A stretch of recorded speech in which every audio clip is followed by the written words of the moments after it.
ਸਮੇਂ ਤੁਸੀਂ ਸੁਣ ਰਹੇ ਹੋ ਰੇਡੀਓ ਇੰਡੀਆ KRPA 1110 AM ਤੇ ਪ੍ਰੋਗਰਾਮ ਪੰਜਾਬੀ ਆਵਾਜ਼ ਦੇ ਸਰੋਤਿਆਂ ਨੂੰ ਸੁਖਜੀਤ ਮਾਂਗਟ ਵੱਲੋਂ ਪਿਆਰ ਤੇ ਸਤਿਕਾਰ ਸਹਿਤ ਸਤਿ ਸ਼੍ਰੀ ਅਕਾਲ। 7:47 ਹੋ ਚੁੱਕੇ ਸਾਡੇ ਸਟੂਡੀਓ ਦੀ ਘੜੀ ਤੇ।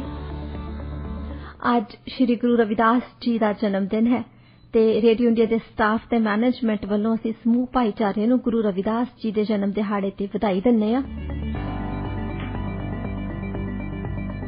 ਰੇਡੀਓ ਇੰਡੀਆ ਦੇ ਪ੍ਰੋਗਰਾਮਸ ਤੁਸੀਂ US ਤੇ ਕੈਨੇਡਾ 'ਚ ਸੁਣ ਸਕਦੇ ਹੋ 1110 AM ਤੇ ਦੁਨੀਆ ਭਰ 'ਚ ਪ੍ਰੋਗਰਾਮ ਸੁਣਨ ਲਈ ਵਿਜ਼ਿਟ ਕਰੋ ਸਾਡੀ ਵੈਬਸਾਈਟ radioindia.ca। ਸਟੂਡੀਓ ਦਾ ਨੰਬਰ ਹੈ 6045929191 6045929191।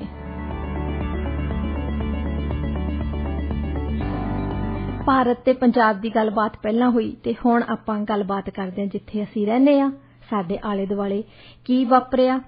ਸਭ ਤੋਂ ਪਹਿਲੀ ਜਿਹੜੀ ਗੱਲ ਹੈਗੀ ਆ, ਸਭ ਤੋਂ ਪਹਿਲੀ ਜਿਹੜੀ ਮੈਂ ਗੱਲ ਤੁਹਾਡੇ ਨਾਲ ਕਰਨਾ ਚਾਹੁੰਦੀ ਹਾਂ ਉਹ ਹੈਗੀ ਆ ਕਿ ਇੱਕ ਨਾ ਪੋਲ ਆਇਆ ਤੇ ਇਹ ਪੋਲ ਐਂਗਸ ਰੀਡ ਵੱਲੋਂ ਲੈ ਕੇ ਆਂਦਾ ਗਿਆ ਤੇ ਇਹਦੇ ਵਿੱਚ ਇਹ ਸਾਹਮਣੇ ਆਇਆ ਕਿ ਜਿਹੜੇ ਜ਼ਿਆਦਾਤਰ ਕੈਨੇਡੀਅਨਸ ਹੈਗੇ ਆ ਨਾ ਉਹ ਚਾਹੁੰਦੇ ਆ ਕਿ ਹੁਣ COVID-19 ਸੰਬੰਧੀ ਸਾਰੀਆਂ ਪਾਬੰਦੀਆਂ ਖਤਮ ਹੋਣੀਆਂ ਚਾਹੀਦੀਆਂ ਨੇ। ਥੱਕ ਚੁੱਕਿਆ ਉਹ, ਅੱਕ ਚੁੱਕਿਆ ਉਹ ਜੀ। ਤੇ ਤੁਸੀਂ ਕਿਸ ਤਰ੍ਹਾਂ ਦੇਖਦੇ ਹੋ ਇਸ ਪੋਲ ਨੂੰ? ਦੇਖੋ ਅਸੀਂ ਉਹਨਾਂ ਚੋਂ ਹੀ ਅਸੀਂ ਦੇਖਦੇ ਹਾਂ ਕਿ 2 ਸਾਲ ਹੋ ਚੱਲੇ ਜੀ। ਮਾਰਚ 2019 ਦੇ ਵਿੱਚ ਸ਼ੁਰੂ ਹੋਈਆਂ ਪਾਬੰਦੀਆਂ। ਅੱਛਾ, ਪਹਿਲਾਂ ਲੋਕੀ ਜ਼ਿਆਦਾ ਡਰ ਗਏ ਸੀ ਕਿਉਂਕਿ ਪੈਂਡੈਮਿਕ ਸੀ ਜੀ, ਉਹਦੇ ਵਿੱਚ ਅਜੇ ਵੈਕਸੀਨ ਨਹੀਂ ਸੀ ਬਣੀ ਜੀ। ਹੁਣ ਵੈਕਸੀਨੇਟਡ ਲੋਕੀ ਨੇ, ਬੂਸਟਰ ਸ਼ਾਟਸ ਲੱਗੇ ਨੇ, ਇਹਦਾ ਮਤਲਬ ਐਂਟੀਬਾਡੀਜ਼ ਲੋਕਾਂ ਦੇ ਅੰਦਰ ਹਨ। ਜੇ ਕੋਈ ਕੋਵਿਡ ਦੀ ਬਿਮਾਰੀ ਹੈਲਥੀ ਬੰਦਿਆਂ ਨੂੰ ਹੁੰਦੀ ਆ ਉਹ ਇਸ ਤਰ੍ਹਾਂ ਮਹਿਸੂਸ ਹੁੰਦਾ ਜਿੱਦਾਂ ਫਲੂ ਹੁੰਦਾ ਸੀ ਲੋਕਾਂ ਨੂੰ। ਤਾਂ ਲੋਕੀ ਇਸ ਗੱਲ ਤੇ ਅੱਕੇ ਪਏ ਆ ਕਿ ਅਸੀਂ ਘਰਾਂ ਦੇ ਵਿੱਚ ਬੈਠੇ ਆ, ਅਸੀਂ ਕਿਤੇ ਬੈਠ ਉੱਠ ਨਹੀਂ ਸਕਦੇ ਕਿਤੇ। ਹੁਣ ਜਿਹੜੇ ਹਾਲ ਵਾਲੇ ਆ ਉਹਨਾਂ ਨੂੰ ਸ਼ੁਕਰ ਹੋਇਆ ਹੋਣਾ ਕਿ BC ਸਰਕਾਰ ਨੇ ਹਾਲ ਖੋਲ੍ਹੇ ਆ, ਹੁਣ ਰੈਸਟੋਰੈਂਟਸ ਫੁੱਲ ਕਪੈਸਿਟੀ ਤੇ ਚੱਲਣਗੇ। ਪਰ ਸਾਡੀ ਜਿਹੜੀ ਫੈਡਰਲ ਸਰਕਾਰ ਦੀ ਕੱਲ ਜਿਹੜੀ ਖਬਰ ਦਿੱਤੀ ਹੈ ਨਾ, ਸਭ ਤੋਂ ਪਹਿਲੀ ਮੈਂ ਤੁਹਾਡੇ ਨਾਲ ਸ਼ੇਅਰ ਕਰਨਾ ਚਾਹੁੰਦਾ ਗੱਲ ਕਿ ਸਭ ਤੋਂ ਜ਼ਿਆਦਾ ਸਰਵੇ ਜਿਹੜੇ ਉਹ ਸਰਕਾਰਾਂ ਕਰਾਉਂਦੀਆਂ ਨੇ ਜੀ। ਪੋਲਿੰਗ ਏਜੰਸੀਜ਼ ਜਿਹੜੀਆਂ ਸਭ ਤੋਂ ਜ਼ਿਆਦਾ ਫਾਇਦਾ ਉਹਨਾਂ ਨੂੰ ਗਵਰਨਮੈਂਟ ਤੋਂ ਹੁੰਦਾ। ਹਰ ਇੱਕ ਗੱਲ ਤੇ ਮਾੜੀ ਗੱਲ ਤੇ ਸਰਵੇ ਕਰਾਉਂਦੇ। ਇਹ ਇਸ ਕਰਕੇ ਕਰਾਉਂਦੇ ਆ ਕਿ ਇਹਨਾਂ ਨੂੰ ਲੱਗਦਾ ਕਿ ਇਦਾਂ ਦੀ ਗੱਲ ਨਾ ਕਰ ਦਈਏ ਕਿ ਲੋਕੀ ਸਾਡੇ ਖਿਲਾਫ ਹੋ ਜਾਣ। ਸੋਚਦੇ ਕਿ ਅਸੀਂ ਕਦੇ ਵੀ ਇਲੈਕਸ਼ਨ ਹਾਰੀਏ ਨਾ, ਬਸ ਇਹ ਇੱਕ ਹੀ ਮਨ ਦੇ ਵਿੱਚ ਆ। ਔਰ ਦੂਸਰੀ ਵੱਡੀ ਗੱਲ ਹੈ, ਇਹ ਕੋਸ਼ਿਸ਼ ਕਰਦੇ ਆ ਕਿ ਕੋਈ ਬੰਦਾ ਹੋਰ ਡਿਸੀਜਨ ਬਣਾ ਲਵੇ। ਜਿੱਦਾਂ ਹੈਲਥ ਮਿਨਿਸਟਰੀ ਨੇ ਗੱਲ ਕੀਤੀ ਹੈ, ਉਹਨਾਂ ਨੇ ਹੈਲਥ ਮਿਨਿਸਟਰ ਨੇ ਕੁਝ ਆਖਰੀ ਬੰਦਾ ਤਾਂ ਉਹੀ ਆ ਨਾ ਇੰਚਾਰਜ ਜੀ, ਪਰ ਉਹਨਾਂ ਨੇ ਕਹਿਤਾ ਕਿ ਸਾਡੇ ਹੈਲਥ ਅਫੀਸ਼ੀਅਲਸ ਨੇ ਇਹ ਕਿਹਾ ਕਿ ਜਿੱਦਾਂ ਹੁਣ ਇਹਨਾਂ ਨੇ ਕਿਹਾ ਕਿ PCR ਖਤਮ ਕਰ ਦੇਣਾ ਅਸੀਂ। ਹੁਣ PCR ਦਾ ਮਤਲਬ ਇਹ ਨਹੀਂ ਹੈ ਵੀ ਤੁਹਾਡੇ ਟੈਸਟ ਨਹੀਂ ਹੋਣਾ। ਹੁਣ ਐਂਟੀਜਨ ਟੈਸਟ ਲੈ ਪੁਆੜਾ ਤਾਂ ਉਹੀ ਹੈ ਨਾ ਜੀ, ਤੁਸੀਂ ਐਂਟੀਜਨ ਟੈਸਟ ਲੈ ਕੇ ਆਓ ਉੱਥੋਂ। ਮਤਲਬ ਇਹ ਤਾਂ ਨਹੀਂ ਖਤਮ ਕੀਤਾ ਉਹਨਾਂ ਨੇ। ਤੁਸੀਂ ਜੇ ਲੈਂਡ ਬਾਰਡਰ ਤਾਂ ਨਹੀਂ ਵੀ ਆਉਣਾ, ਐਂਟੀਜਨ ਟੈਸਟ ਤੁਹਾਡਾ ਕਰਵਾਇਆ ਹੋਣਾ ਚਾਹੀਦਾ ਜੀ। ਉਹ ਇਸ ਕਰਕੇ ਕਿ ਉਹ ਬਿਊਰੋਕਰੈਟਸ ਦੀ ਪੂਛ ਫੜੀ ਆ ਉਹਨਾਂ ਨੇ। ਤਾਂ ਬਿਊਰੋਕਰੈਟਸ ਜਿਹੜੇ ਸਿਵਲ ਸਰਵੈਂਟਸ ਹੁੰਦੇ ਬਾਈ ਨੇਚਰ, ਮੈਂ ਵੀ ਬਿਊਰੋਕ੍ਰੇਸੀ ਕੰਮ ਕੀਤਾ, ਇਹ ਬਾਈ ਨੇਚਰ ਜਿਹੜੀ ਆ ਇਹ ਇੱਕ ਗੱਲ ਤਾਂ ਹੁੰਦੀ ਹੈ ਰੈਗੂਲੇਸ਼ਨ ਦੀ। ਇਹਨਾਂ ਦੀ ਪੁੱਛਗਿੱਛ ਤਾਂ ਹੀ ਆ ਜੇ ਰੈਗੂਲੇਸ਼ਨਸ ਆ। ਰੈਗੂਲੇਸ਼ਨ ਤੇ ਰੈਗੂਲੇਸ਼ਨ ਚੜਾਈ ਜਾਂਦੇ ਆ, ਤਾਂ ਹੀ ਤਾਂ ਉਹਨਾਂ ਨੂੰ ਪੁੱਛਦੇ ਆ ਤੁਸੀਂ। ਜੇ ਰੈਗੂਲੇਸ਼ਨ ਖਤਮ ਹੋ ਜਾਣ ਤੇ ਫਿਰ ਤੁਸੀਂ ਸਿਵਲ ਸਰਵੈਂਟਸ ਨੂੰ ਕੀ ਕਰਨਾ? ਫਿਰ ਤਾਂ ਕਾਨੂੰਨ ਬਣਿਆ ਆ, ਲੋਕੀ ਫਾਲੋ ਕਰੀ ਜਾਂਦੇ ਆ। ਜੇ ਉਹਦੇ ਤੇ ਇੱਕ ਰੈਗੂਲੇਸ਼ਨ ਹੋਵੇ, 2 ਹੋਣ, 50 ਹੋਣ, 100 ਹੋਣ, ਫਿਰ ਤੁਸੀਂ ਨੱਠੇ ਫਿਰਦੇ ਆ। ਇੱਕ ਜ਼ਮਾਨਾ ਹੁੰਦਾ ਸੀ ਸਿਟੀ ਹਾਲ 'ਚ ਲੋਕੀ ਜਾਂਦੇ ਸੀ, ਕੋਈ ਘਰ ਬਣਾਉਣਾ ਸੀ, 1 ਹਫ਼ਤੇ ਦੇ ਵਿੱਚ ਪਰਮਿਟ ਮਿਲ ਜਾਂਦਾ ਸੀ। ਹੁਣ ਸਾਲ ਲੱਗਦਾ ਉਹਨਾਂ ਨੂੰ ਕਿਉਂਕਿ ਇਹਨਾਂ ਨੇ ਰੈਗੂਲੇਸ਼ਨ ਤੇ ਰੈਗੂਲੇਸ਼ਨ ਚੜਾਏ ਪਏ ਆ। ਔਰ ਕਈ ਵਾਰੀ ਇਸ ਹੱਦ ਤਾਈਂ ਚੱਲ ਗਏ ਆ ਕਿ ਜਿਹੜੇ ਪੁਰਾਣੇ ਰੈਗੂਲੇਸ਼ਨ ਹੁੰਦੇ ਸੀ ਨਾ, ਜਿਨ੍ਹਾਂ ਨੂੰ ਅਸੀਂ ਕਹਿੰਦੇ ਰਿਡੰਡੈਂਟ ਹੋ ਗਏ ਸੀ, ਜਿਨ੍ਹਾਂ ਦੀ ਕੋਈ ਜ਼ਰੂਰਤ ਨਹੀਂ। ਇਹਦੇ 'ਚ ਇੱਕ ਹਾਸੋਹੀਣੀ ਮੈਂ ਗੱਲ ਸੁਣਾ ਤੁਹਾਨੂੰ। ਟੋਰਾਂਟੋ ਸਟਾਰ ਨੇ ਇੱਕ ਵਾਰੀ ਬਹੁਤ ਪੁਰਾਣੇ ਰੈਗੂਲੇਸ਼ਨਸ ਕੱਢੇ, ਬਾਈ ਲਾਜ਼ ਕੱਢੇ, ਜਿਨ੍ਹਾਂ ਦੀ ਕੋਈ ਲੋੜ ਨਹੀਂ। ਮਤਲਬ ਅੱਜ ਤੁਸੀਂ ਸੋਚ ਹੀ ਨਹੀਂ ਸਕਦੇ ਵੀ ਉਹ ਹੋਣੇ ਚਾਹੀਦੇ, ਪਰ ਉਹਨਾਂ ਦੀਆਂ ਕਿਤਾਬਾਂ ਦੇ ਵਿੱਚ ਪਏ ਆ। ਉਹਨਾਂ ਨੂੰ ਰੱਦ ਨਹੀਂ ਕੀਤਾ, ਉਹਨਾਂ ਨੇ ਹਾਲੇ ਵੀ ਰੱਖੇ ਆ। ਇੱਕ ਬਾਈ ਲਾਅ ਸੀ, ਮਿਸਾਲ ਦੇ ਤੌਰ ਤੇ ਬਹੁਤ ਸੀ, ਉਹਨਾਂ ਨੇ ਲੈਸ ਛਾਪੀ ਸੀ, ਉਹਦੇ ਇੱਕ ਬਾਈ ਲਾਅ ਸੀ, ਉਹ ਅਜੇ ਵੀ ਹੈ। ਟੋਰਾਂਟੋ ਦੇ ਵਿੱਚ ਕੋਈ ਔਰਤ ਵੀ ਉੱਚੀ ਅੱਡੀ ਵਾਲੀ ਜੁੱਤੀ ਪਾ ਕੇ ਸਾਈਡ ਵਾਕ ਤੇ ਨਹੀਂ ਤੁਰ ਸਕਦੀ, ਇਹ ਬਾਈ ਲਾਅ। ਅੱਛਾ, ਹੁਣ ਇੱਕ ਜ਼ਮਾਨੇ ਦੇ ਵਿੱਚ ਉੱਥੇ ਸਾਈਡ ਵਾਕ ਜਿਹੜੇ ਹੁੰਦੇ ਸੀ ਉਹ ਵੁਡਨ ਹੁੰਦੇ ਸੀ, ਲੱਕੜੀ ਦੇ ਜਿਹੜੇ ਸਾਈਡ ਵਾਕ ਤੇ ਜਦੋਂ ਔਰਤਾਂ ਉੱਚੀ ਅੱਡੀ ਵਾਲੀਆਂ ਜੁੱਤੀਆਂ ਪਾ ਕੇ ਤੁਰਦੀਆਂ ਸੀ, ਉਹ ਖੜੱਪ ਜਿਹਦਾ ਘੋੜਾ ਤੁਰਦਾ ਹੁੰਦਾ। ਤੇ ਉਹਨਾਂ ਦੇ ਨਾਲ ਆਫਿਸਸ ਹੁੰਦੇ ਸੀ ਥੱਲੇ ਫਲੋਰਾਂ ਤੇ, ਬਿਲਡਿੰਗ ਜਿਹੜੀਆਂ ਬਣੀਆਂ, ਉਹਨਾਂ ਨੂੰ ਅੰਦਰ ਖੜਕਾ ਸੁਣਦਾ ਸੀ। ਤੇ ਉਹਨਾਂ ਨੇ ਫਿਰ ਇੱਕ ਸੋਲੂਸ਼ਨ ਕੱਢਿਆ ਕਿ ਜੇ ਔਰਤਾਂ ਨੂੰ ਇਹ ਬੰਦ ਕਰਾ ਦਈਏ ਤੁਰਨਾ ਇਦਾਂ ਉੱਚੀ ਅੱਡੀ ਨਾਲ, ਤੇ ਉਹ ਖੜਕਾ ਬੰਦ ਹੋ ਜਾਊਗਾ। ਅੱਛਾ, ਹੁਣ ਤੁਸੀਂ ਦੇਖੋ ਕੰਕਰੀਟ ਦੀ ਬਿਲਡਿੰਗ ਆ ਜੀ, ਤੇ ਬਿਲਡਿੰਗ ਪੂਰੀਆਂ ਸਾਊਂਡ ਪ੍ਰੂਫ ਆ, ਅੰਦਰ ਕੁਝ ਨਹੀਂ ਪਤਾ ਲੱਗਦਾ ਵੀ ਬਾਹਰ ਜੇ ਬੰਦ ਵੀ ਚੱਲ ਜਵੇ ਦੱਸਣਾ ਪੈਂਦਾ ਵੀ ਨੱਠ ਜਾਓ ਬਾਹਰ ਜੀ। ਲੋਕੀ ਅੰਦਰ ਚੁੱਪ ਕਰਕੇ ਬੈਠੇ ਹੁੰਦੇ ਜੀ। ਬਲਕਿ ਹੁਣ ਤਾਂ ਕਈ ਨਾ ਆਫਿਸਿਸ ਦੇ ਵਿੱਚ ਇਦਾਂ ਹੁੰਦਾ ਕਿ ਉਹਨਾਂ ਨੇ ਕਿਹਾ ਹੁੰਦਾ ਕਿ ਹਾਈ ਹੀਲਸ ਪਾਉਣੀਆਂ ਜ਼ਰੂਰੀ ਨੇ, ਡਰੈਸ ਕੋਡ ਹੁੰਦੇ ਆ ਜਿੱਦਾਂ ਹਨਾ ਆਫਿਸ ਚ, ਜਿਵੇਂ ਕਈ ਆਫਿਸ ਦੇ ਵਿੱਚ ਬਣੇ ਹੁੰਦੇ ਆ ਕਿ ਇਹੋ ਜਿਹੀ ਡਰੈਸ ਪਾਉਣੀ ਹੈਗੀ ਹੈ ਤੇ ਹਾਈ ਹੀਲਸ ਮਸਟ ਆ ਜੀ। ਅੱਛਾ, ਤੁਸੀਂ ਦੇਖੋ ਇਹ ਵੀ ਹੁਣ ਉਹਨਾਂ ਨੇ ਛਾਪਿਆ, ਉਹਨਾਂ ਨੇ ਦਿਖਾਇਆ ਕਿ ਦੇਖੋ ਇਹਦੀ ਲੋੜ ਹੈ ਜਾਂ ਨਹੀਂ, ਪਰ ਬਿਊਰੋਕਰੇਸੀ, ਮੈਂ ਤੁਹਾਨੂੰ ਨੇਚਰ ਦੱਸਦਾ ਸਿਵਲ ਸਰਵੈਂਟਸ ਦੀ, ਇਹ ਨੇਚਰ ਹੈ ਕਿ ਉਹ ਕੋਈ ਵੀ ਰੈਗੂਲੇਸ਼ਨ ਛੱਡਣਾ ਨਹੀਂ ਚਾਹੁੰਦੇ। ਉਹ ਕਹਿਣਗੇ ਹੋਰ ਪਾ ਦਿਓ, ਤਾਂ ਹੀ ਉਹਨਾਂ ਦੀ ਪੁੱਛਗਿੱਛ ਹੁੰਦੀ ਹੈ ਜੀ ਇੱਕ ਵਾਰ। ਅੱਛਾ, ਫਿਰ ਉਹਨਾਂ ਦੀ ਇੱਕ ਗੱਲ ਹੁੰਦੀ ਹੈ ਕਿ ਕੋਈ ਫੈਸਲਾ ਨਹੀਂ ਲੈਣਾ। ਇਹ ਹਰੇਕ ਅਫਸਰ ਨੂੰ ਸਿਖਾਲਿਆ ਜਾਂਦਾ, ਜਿਹੜਾ ਤੁਸੀਂ ਸੀਨੀਅਰ ਅਫਸਰ ਨੂੰ ਪੁੱਛਦੇ ਨਾ ਵੀ ਮੈਨੂੰ ਕੋਈ ਅਕਲ ਦੀ ਗੱਲ ਦੱਸ, ਤੇ ਉਹ ਤੁਹਾਨੂੰ ਇੱਕ ਗੱਲ ਦੱਸੂਗਾ ਹਮੇਸ਼ਾ ਹੀ, ਜਿਹੜੇ ਡਰਪੋਕ ਬੰਦੇ ਆ, ਕਹਿਣਗੇ ਕੋਈ ਫੈਸਲਾ ਨਾ ਲਈ, ਕਿਉਂਕਿ ਤੂੰ ਹਾਂ ਜਾਂ ਨਾ, ਜੇ ਤਾਂ ਠੀਕ ਹੋ ਗਿਆ ਫੈਸਲਾ ਫਿਰ ਤਾਂ ਤੁਹਾਡੀ ਬੱਲੇ ਬੱਲੇ ਆ, ਜੇ ਗਲਤ ਹੋ ਗਿਆ ਫਿਰ ਤੁਹਾਡੀ ਫਾਈਲ ਦੇ ਵਿੱਚ ਤੁਹਾਡੀ ਕੰਪਲੇਂਟ ਆ ਜਾਣੀ, ਤਾਂ ਉਹਦੇ ਨਾਲ ਸਾਰੀ ਉਮਰ ਡੀਲ ਕਰਦੇ ਰਹੋਗੇ। ਸੋ ਲੋਕੀ ਡਰਦੇ ਇਸ ਗੱਲ ਤੋਂ ਕਿ ਕੋਈ ਫੈਸਲਾ ਨਾ ਲਈਏ। ਕੋਈ ਮਹਾਰਾਜਾ ਰਣਜੀਤ ਸਿੰਘ ਦੇ ਸਮੇਂ ਦੀ ਗੱਲ ਹੈ, ਅਹਿਮਦ ਖਲੀਫਾ ਨਾਂ ਦਾ ਬੰਦਾ ਹੁੰਦਾ ਸੀ ਪਸ਼ਾਵਰ ਦੇ ਇਲਾਕੇ ਦੇ ਵਿੱਚ, ਉਹਨੇ ਸਿਵਲ ਵਾਰ ਸ਼ੁਰੂ ਕਰਵਾਤੀ ਆ ਕੇ। ਉਹ ਕਾਫੀ ਦੇਰ ਚੱਲਦੀ ਰਹੀ ਸੀਗੀ, ਤਾਂ ਕੋਈ ਵੱਡੀ ਗੱਲ ਨਹੀਂ ਸੀ, ਉਹ ਕੋਈ ਐਡੀ ਤਾਕਤ ਨਹੀਂ ਸੀ, ਪਰ ਸਿਵਲ ਵਾਰ ਹੁੰਦੀ ਜਿੱਦਾਂ ਚੁੰਡੀਆਂ ਵੱਢੀ ਜਾਣੀਆਂ ਕਿਸੇ ਦੇ, ਉਹ ਚੁੰਡੀਆਂ ਵੱਢਣ ਵਾਲਾ ਬੰਦਾ ਸੀ, ਪਰ ਕਈ ਸਾਲ ਚੁੰਡੀਆਂ ਵੱਢਦਾ ਰਿਹਾ। ਤੇ ਮਹਾਰਾਜ ਸਾਹਿਬ ਕਹਿੰਦੇ ਉਹਨਾਂ ਦੇ ਦਰਬਾਰ ਦੇ ਵਿੱਚ ਜੋਤਸ਼ੀ ਹੁੰਦੇ ਸੀ, ਉਹ ਜੋਤਸ਼ੀਆਂ ਨੂੰ ਸੱਦਿਆ, ਉਹਨਾਂ ਨੇ ਪੁੱਛਿਆ ਕਿ ਤੁਸੀਂ ਜੋਤਿਸ਼ ਲਾਓ, ਪਤਾ ਕਰੋ ਕਿ ਇਹ ਸਾਡੀ ਲੜਾਈ ਕਦੋਂ ਨੂੰ ਖਤਮ ਹੋਣੀ ਹੈ। ਉਹਨਾਂ ਨੇ ਸੋਚਿਆ, ਕਿਹਾ ਰਾਹੂ ਦੇ ਘਰ ਕੇਤੂ ਬੈਠਾ, ਸ਼ੁਕਰ ਦੇ ਘਰ ਸ਼ਨੀ ਬੈਠਾ, ਫਲਾਣੇ ਦੇ ਘਰ ਉਹ ਬੈਠਾ, ਇਹ ਅਸੀਂ ਕਹਿੰਦੇ 2-3 ਦਿਨਾਂ ਬਾਅਦ ਕਹਿੰਦੇ ਕਿ ਲੜਾਈ ਜਿਹੜੀ ਖਤਮ ਹੋਣੀ ਆ, ਪਰ ਦੋਹਾਂ ਧਿਰਾਂ ਦੀ ਹਾਰ ਹੋ ਜਾਣੀ ਆ। ਤੇ ਮਹਾਰਾਜ ਸਾਹਿਬ ਕਹਿੰਦੇ ਕਿ ਮੈਂ ਸਾਰੀ ਉਮਰ ਲੜਾਈਆਂ ਲੜੀਆਂ, ਮੈਂ ਕਦੇ ਹੋਰ ਕੰਮ ਨਹੀਂ ਕੀਤਾ ਕੋਈ, ਰਾਜੇ ਤਾਂ ਹੁਣ ਬਣੇ ਆ, ਪਹਿਲਾਂ ਲੜਾਈਆਂ ਲੜਦੇ ਰਹੇ। ਪਰ ਕਹਿੰਦੇ ਲੜਾਈ ਦੇ ਵਿੱਚ ਜਾਂ ਜਿੱਤਦੇ ਹੁੰਦੇ ਜਾਂ ਹਾਰਦੇ ਹੁੰਦੇ। ਆ ਮੈਂ ਨਵੀਂ ਗੱਲ ਸੁਣੀ ਆ ਵੀ ਦੋਹਾਂ ਧਿਰਾਂ ਨੇ ਹਾਰ ਜਾਣਾ ਜੀ। ਫਿਰ ਲੜਾਈ ਕਾਦੀ ਹੋਈ ਜੇ ਦੋਨੇ ਹੀ ਹਾਰ ਗਏ ਤਾਂ? ਉਹ ਦੂਸਰੇ ਦਿਨ ਹੀ ਖਬਰ ਆ ਗਈ ਉਹਨਾਂ ਦੇ ਬੇਟਾ ਸ਼ੇਰ ਸਿੰਘ ਸੀ, ਉਹ ਕਮਾਂਡਰ ਸੀ ਉੱਥੇ, ਉਹ ਕਹਿੰਦੇ ਕਿ ਅਸੀਂ ਜਿੱਤ ਗਏ। ਦੂਜੇ ਦਿਨ ਹੀ ਖਬਰ। ਇਹ ਤੁਸੀਂ ਬਿਊਰੋਕਰੇਸੀ ਤੇ ਸਿਵਲ ਸਰਵਿਸ ਤੇ ਲਾ ਸਕਦੇ ਆ, ਕਿਉਂਕਿ ਉਹ ਕਿਸੇ ਨੂੰ ਵੀ ਨਾਰਾਜ਼ ਨਹੀਂ ਕਰਨਾ ਚਾਹੁੰਦੇ ਕਿ ਇਦਾਂ ਨਾ ਹੋਵੇ ਕੱਲ ਨੂੰ ਅਸੀਂ ਅੱਜ ਇਹ ਫੈਸਲਾ ਕਰ ਲਈਏ, ਕੱਲ ਨੂੰ ਇਹ ਫੈਸਲਾ ਗਲਤ ਨਿਕਲੇ ਕਿਤੇ। ਅੱਗੇ ਬੋਲੀ ਹੁੰਦੀ ਸੀ ਪੰਜਾਬੀ ਦੀ, ਉਹ ਵੀਰ ਮੇਰਾ ਕੁੜੀਓ ਜਿਹੜਾ ਮੋਹਰਲੀ ਗੱਡੀ ਦਾ ਬਾਬੂ। ਇਹ ਹੁੰਦਾ ਸੀ ਵੀ ਲੀਡਰ ਆ ਕੋਈ ਮੋਹਰੇ ਜਾਂਦਾ, ਜ਼ਰੂਰੀ ਨਹੀਂ ਵੀ ਉਹ ਰੇਲਵੇ ਚਲਾਉਂਦਾ ਸੀ। ਉਹ ਅੱਜ ਜਿਹੜੇ ਲੀਡਰ ਆ ਸਾਡੇ, ਲੀਡਰ ਨਹੀਂ ਕਹਿਣਾ ਚਾਹੀਦਾ ਇਹਨਾਂ ਨੂੰ, ਵੈਸੇ ਇਹ ਪਿੱਛੇ ਬੈਠੇ ਆ ਜੀ, ਇਹ ਪਿੱਛੇ ਬੈਠ ਕੇ ਤਾਂਗਾ ਚਲਾਉਂਦੇ ਆ ਬਈ ਤਾਂਗੇ ਵਾਲਾ ਆਪਣੇ ਆਪ ਹੀ ਘੋੜਾ ਕਿਤੇ ਤੁਰਿਆ ਜਾਵੇ। ਜਿਹੜੇ ਘੋੜੇ ਆ ਉਹ ਹੈਗੇ ਸਿਵਲ ਸਰਵੈਂਟਸ, ਉਹਨਾਂ ਨੇ ਸਲਾਹ ਲਾਈ ਹੈ ਵੀ ਅਸੀਂ ਜਾਣਾ ਹੀ ਨਹੀਂ ਕਿਤੇ, ਇੱਥੇ ਹੀ ਖੜੇ ਰਹਿਣਾ, ਇੱਥੇ ਖੜੇ ਘਾਹ ਖਾਈ ਜਾਣ। ਇਹ ਜਿਹੜੀ ਸਾਡੇ ਫੈਡਰਲ ਹੈਲਥ ਮਿਨਿਸਟਰ ਨੇ ਫੈਸਲਾ ਕੀਤਾ ਹੈ ਨਾ ਕਿ ਐਂਟੀਜਨ ਉਹਨਾਂ ਨੇ ਛੱਡ ਦਿੱਤਾ ਹੈ ਹੈਲਥ ਅਫੀਸ਼ੀਅਲ ਤੇ। ਹੈਲਥ ਅਫੀਸ਼ੀਅਲ ਨੇ ਰੱਖਿਆ ਕਿ ਜੇ ਅਸੀਂ ਸਾਰੇ ਰੈਗੂਲੇਸ਼ਨ ਖਤਮ ਕੀਤੇ ਫਿਰ ਸਾਨੂੰ ਕੌਣ ਪੁੱਛੂਗਾ ਇੱਥੇ, ਲੋਕਾਂ ਨੇ ਤਾਂ ਨਾਰਮਲ ਹੋ ਜਾਣਾ ਲਾਈਫ ਉਹਨਾਂ ਦੀ। ਸੋ ਨਾਰਮਲ ਲਾਈਫ ਅਸੀਂ ਨਹੀਂ ਹੋਣ ਦੇਣੀ ਇਹਨਾਂ ਦੀ। ਸਾਡੀ ਪੁੱਛਗਿੱਛ ਤਾਂ ਹੀ ਹੈ ਹੈਲਥ ਡਿਪਾਰਟਮੈਂਟ ਦੀ।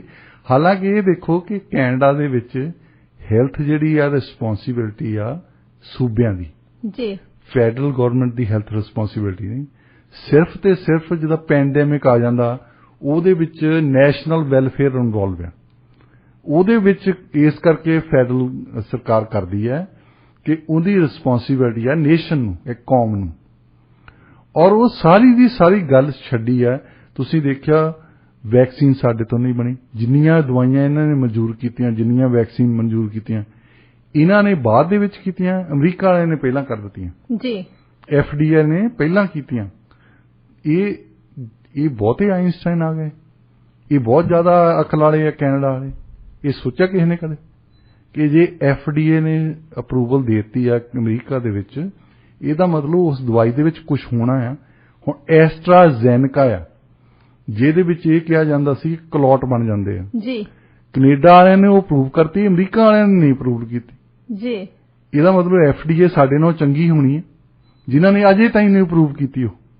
ਤੇ ਇਹਦੇ ਨਾਲ ਤੁਸੀਂ ਇਹ ਦੇਖੋ ਕਨਫਿਊਜ਼ਨ ਕਿੰਨੀ ਹੋ ਗਈ ਸੀ ਬਾਅਦ ਦੇ ਵਿੱਚ ਕਿ ਜੇ ਤੁਸੀਂ ਪਹਿਲੀ ਡੋਜ਼ ਫਾਈਜ਼ਰ ਦੀ ਲਈ ਹੈ, ਤੁਸੀਂ ਦੂਸਰੀ ਡੋਜ਼ ਜਿਹੜੀ ਹੈਗੀ ਹੈ ਐਸਟਰਾਜ਼ੈਨੇਕਾ ਦੀ ਲੈ ਲਓ, ਵਾਈਸ ਵਰਸਾ ਜੀ। ਇਹਨਾਂ ਤੋਂ ਹੈ ਨਹੀਂ ਸੀ ਕੁਛ ਨਾ, ਇਹਨਾਂ ਦੇ ਕੋਲ ਵੈਕਸੀਨ ਹੀ ਹੈ ਨਹੀਂ ਸੀ, ਖਰੀਦਣ ਜੋਗੀ ਨਹੀਂ ਸੀ।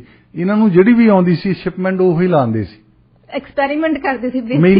ਮੈਨੂੰ ਸਟ੍ਰੋਕ ਹੋਇਆ। ਮੈਨੂੰ ਸਟ੍ਰੋਕ ਇਸ ਕਰਕੇ ਹੋਇਆ ਸੀ ਕਿ ਮੇਰੇ ਕਲੌਟ ਬਣ ਗਿਆ ਸੀ।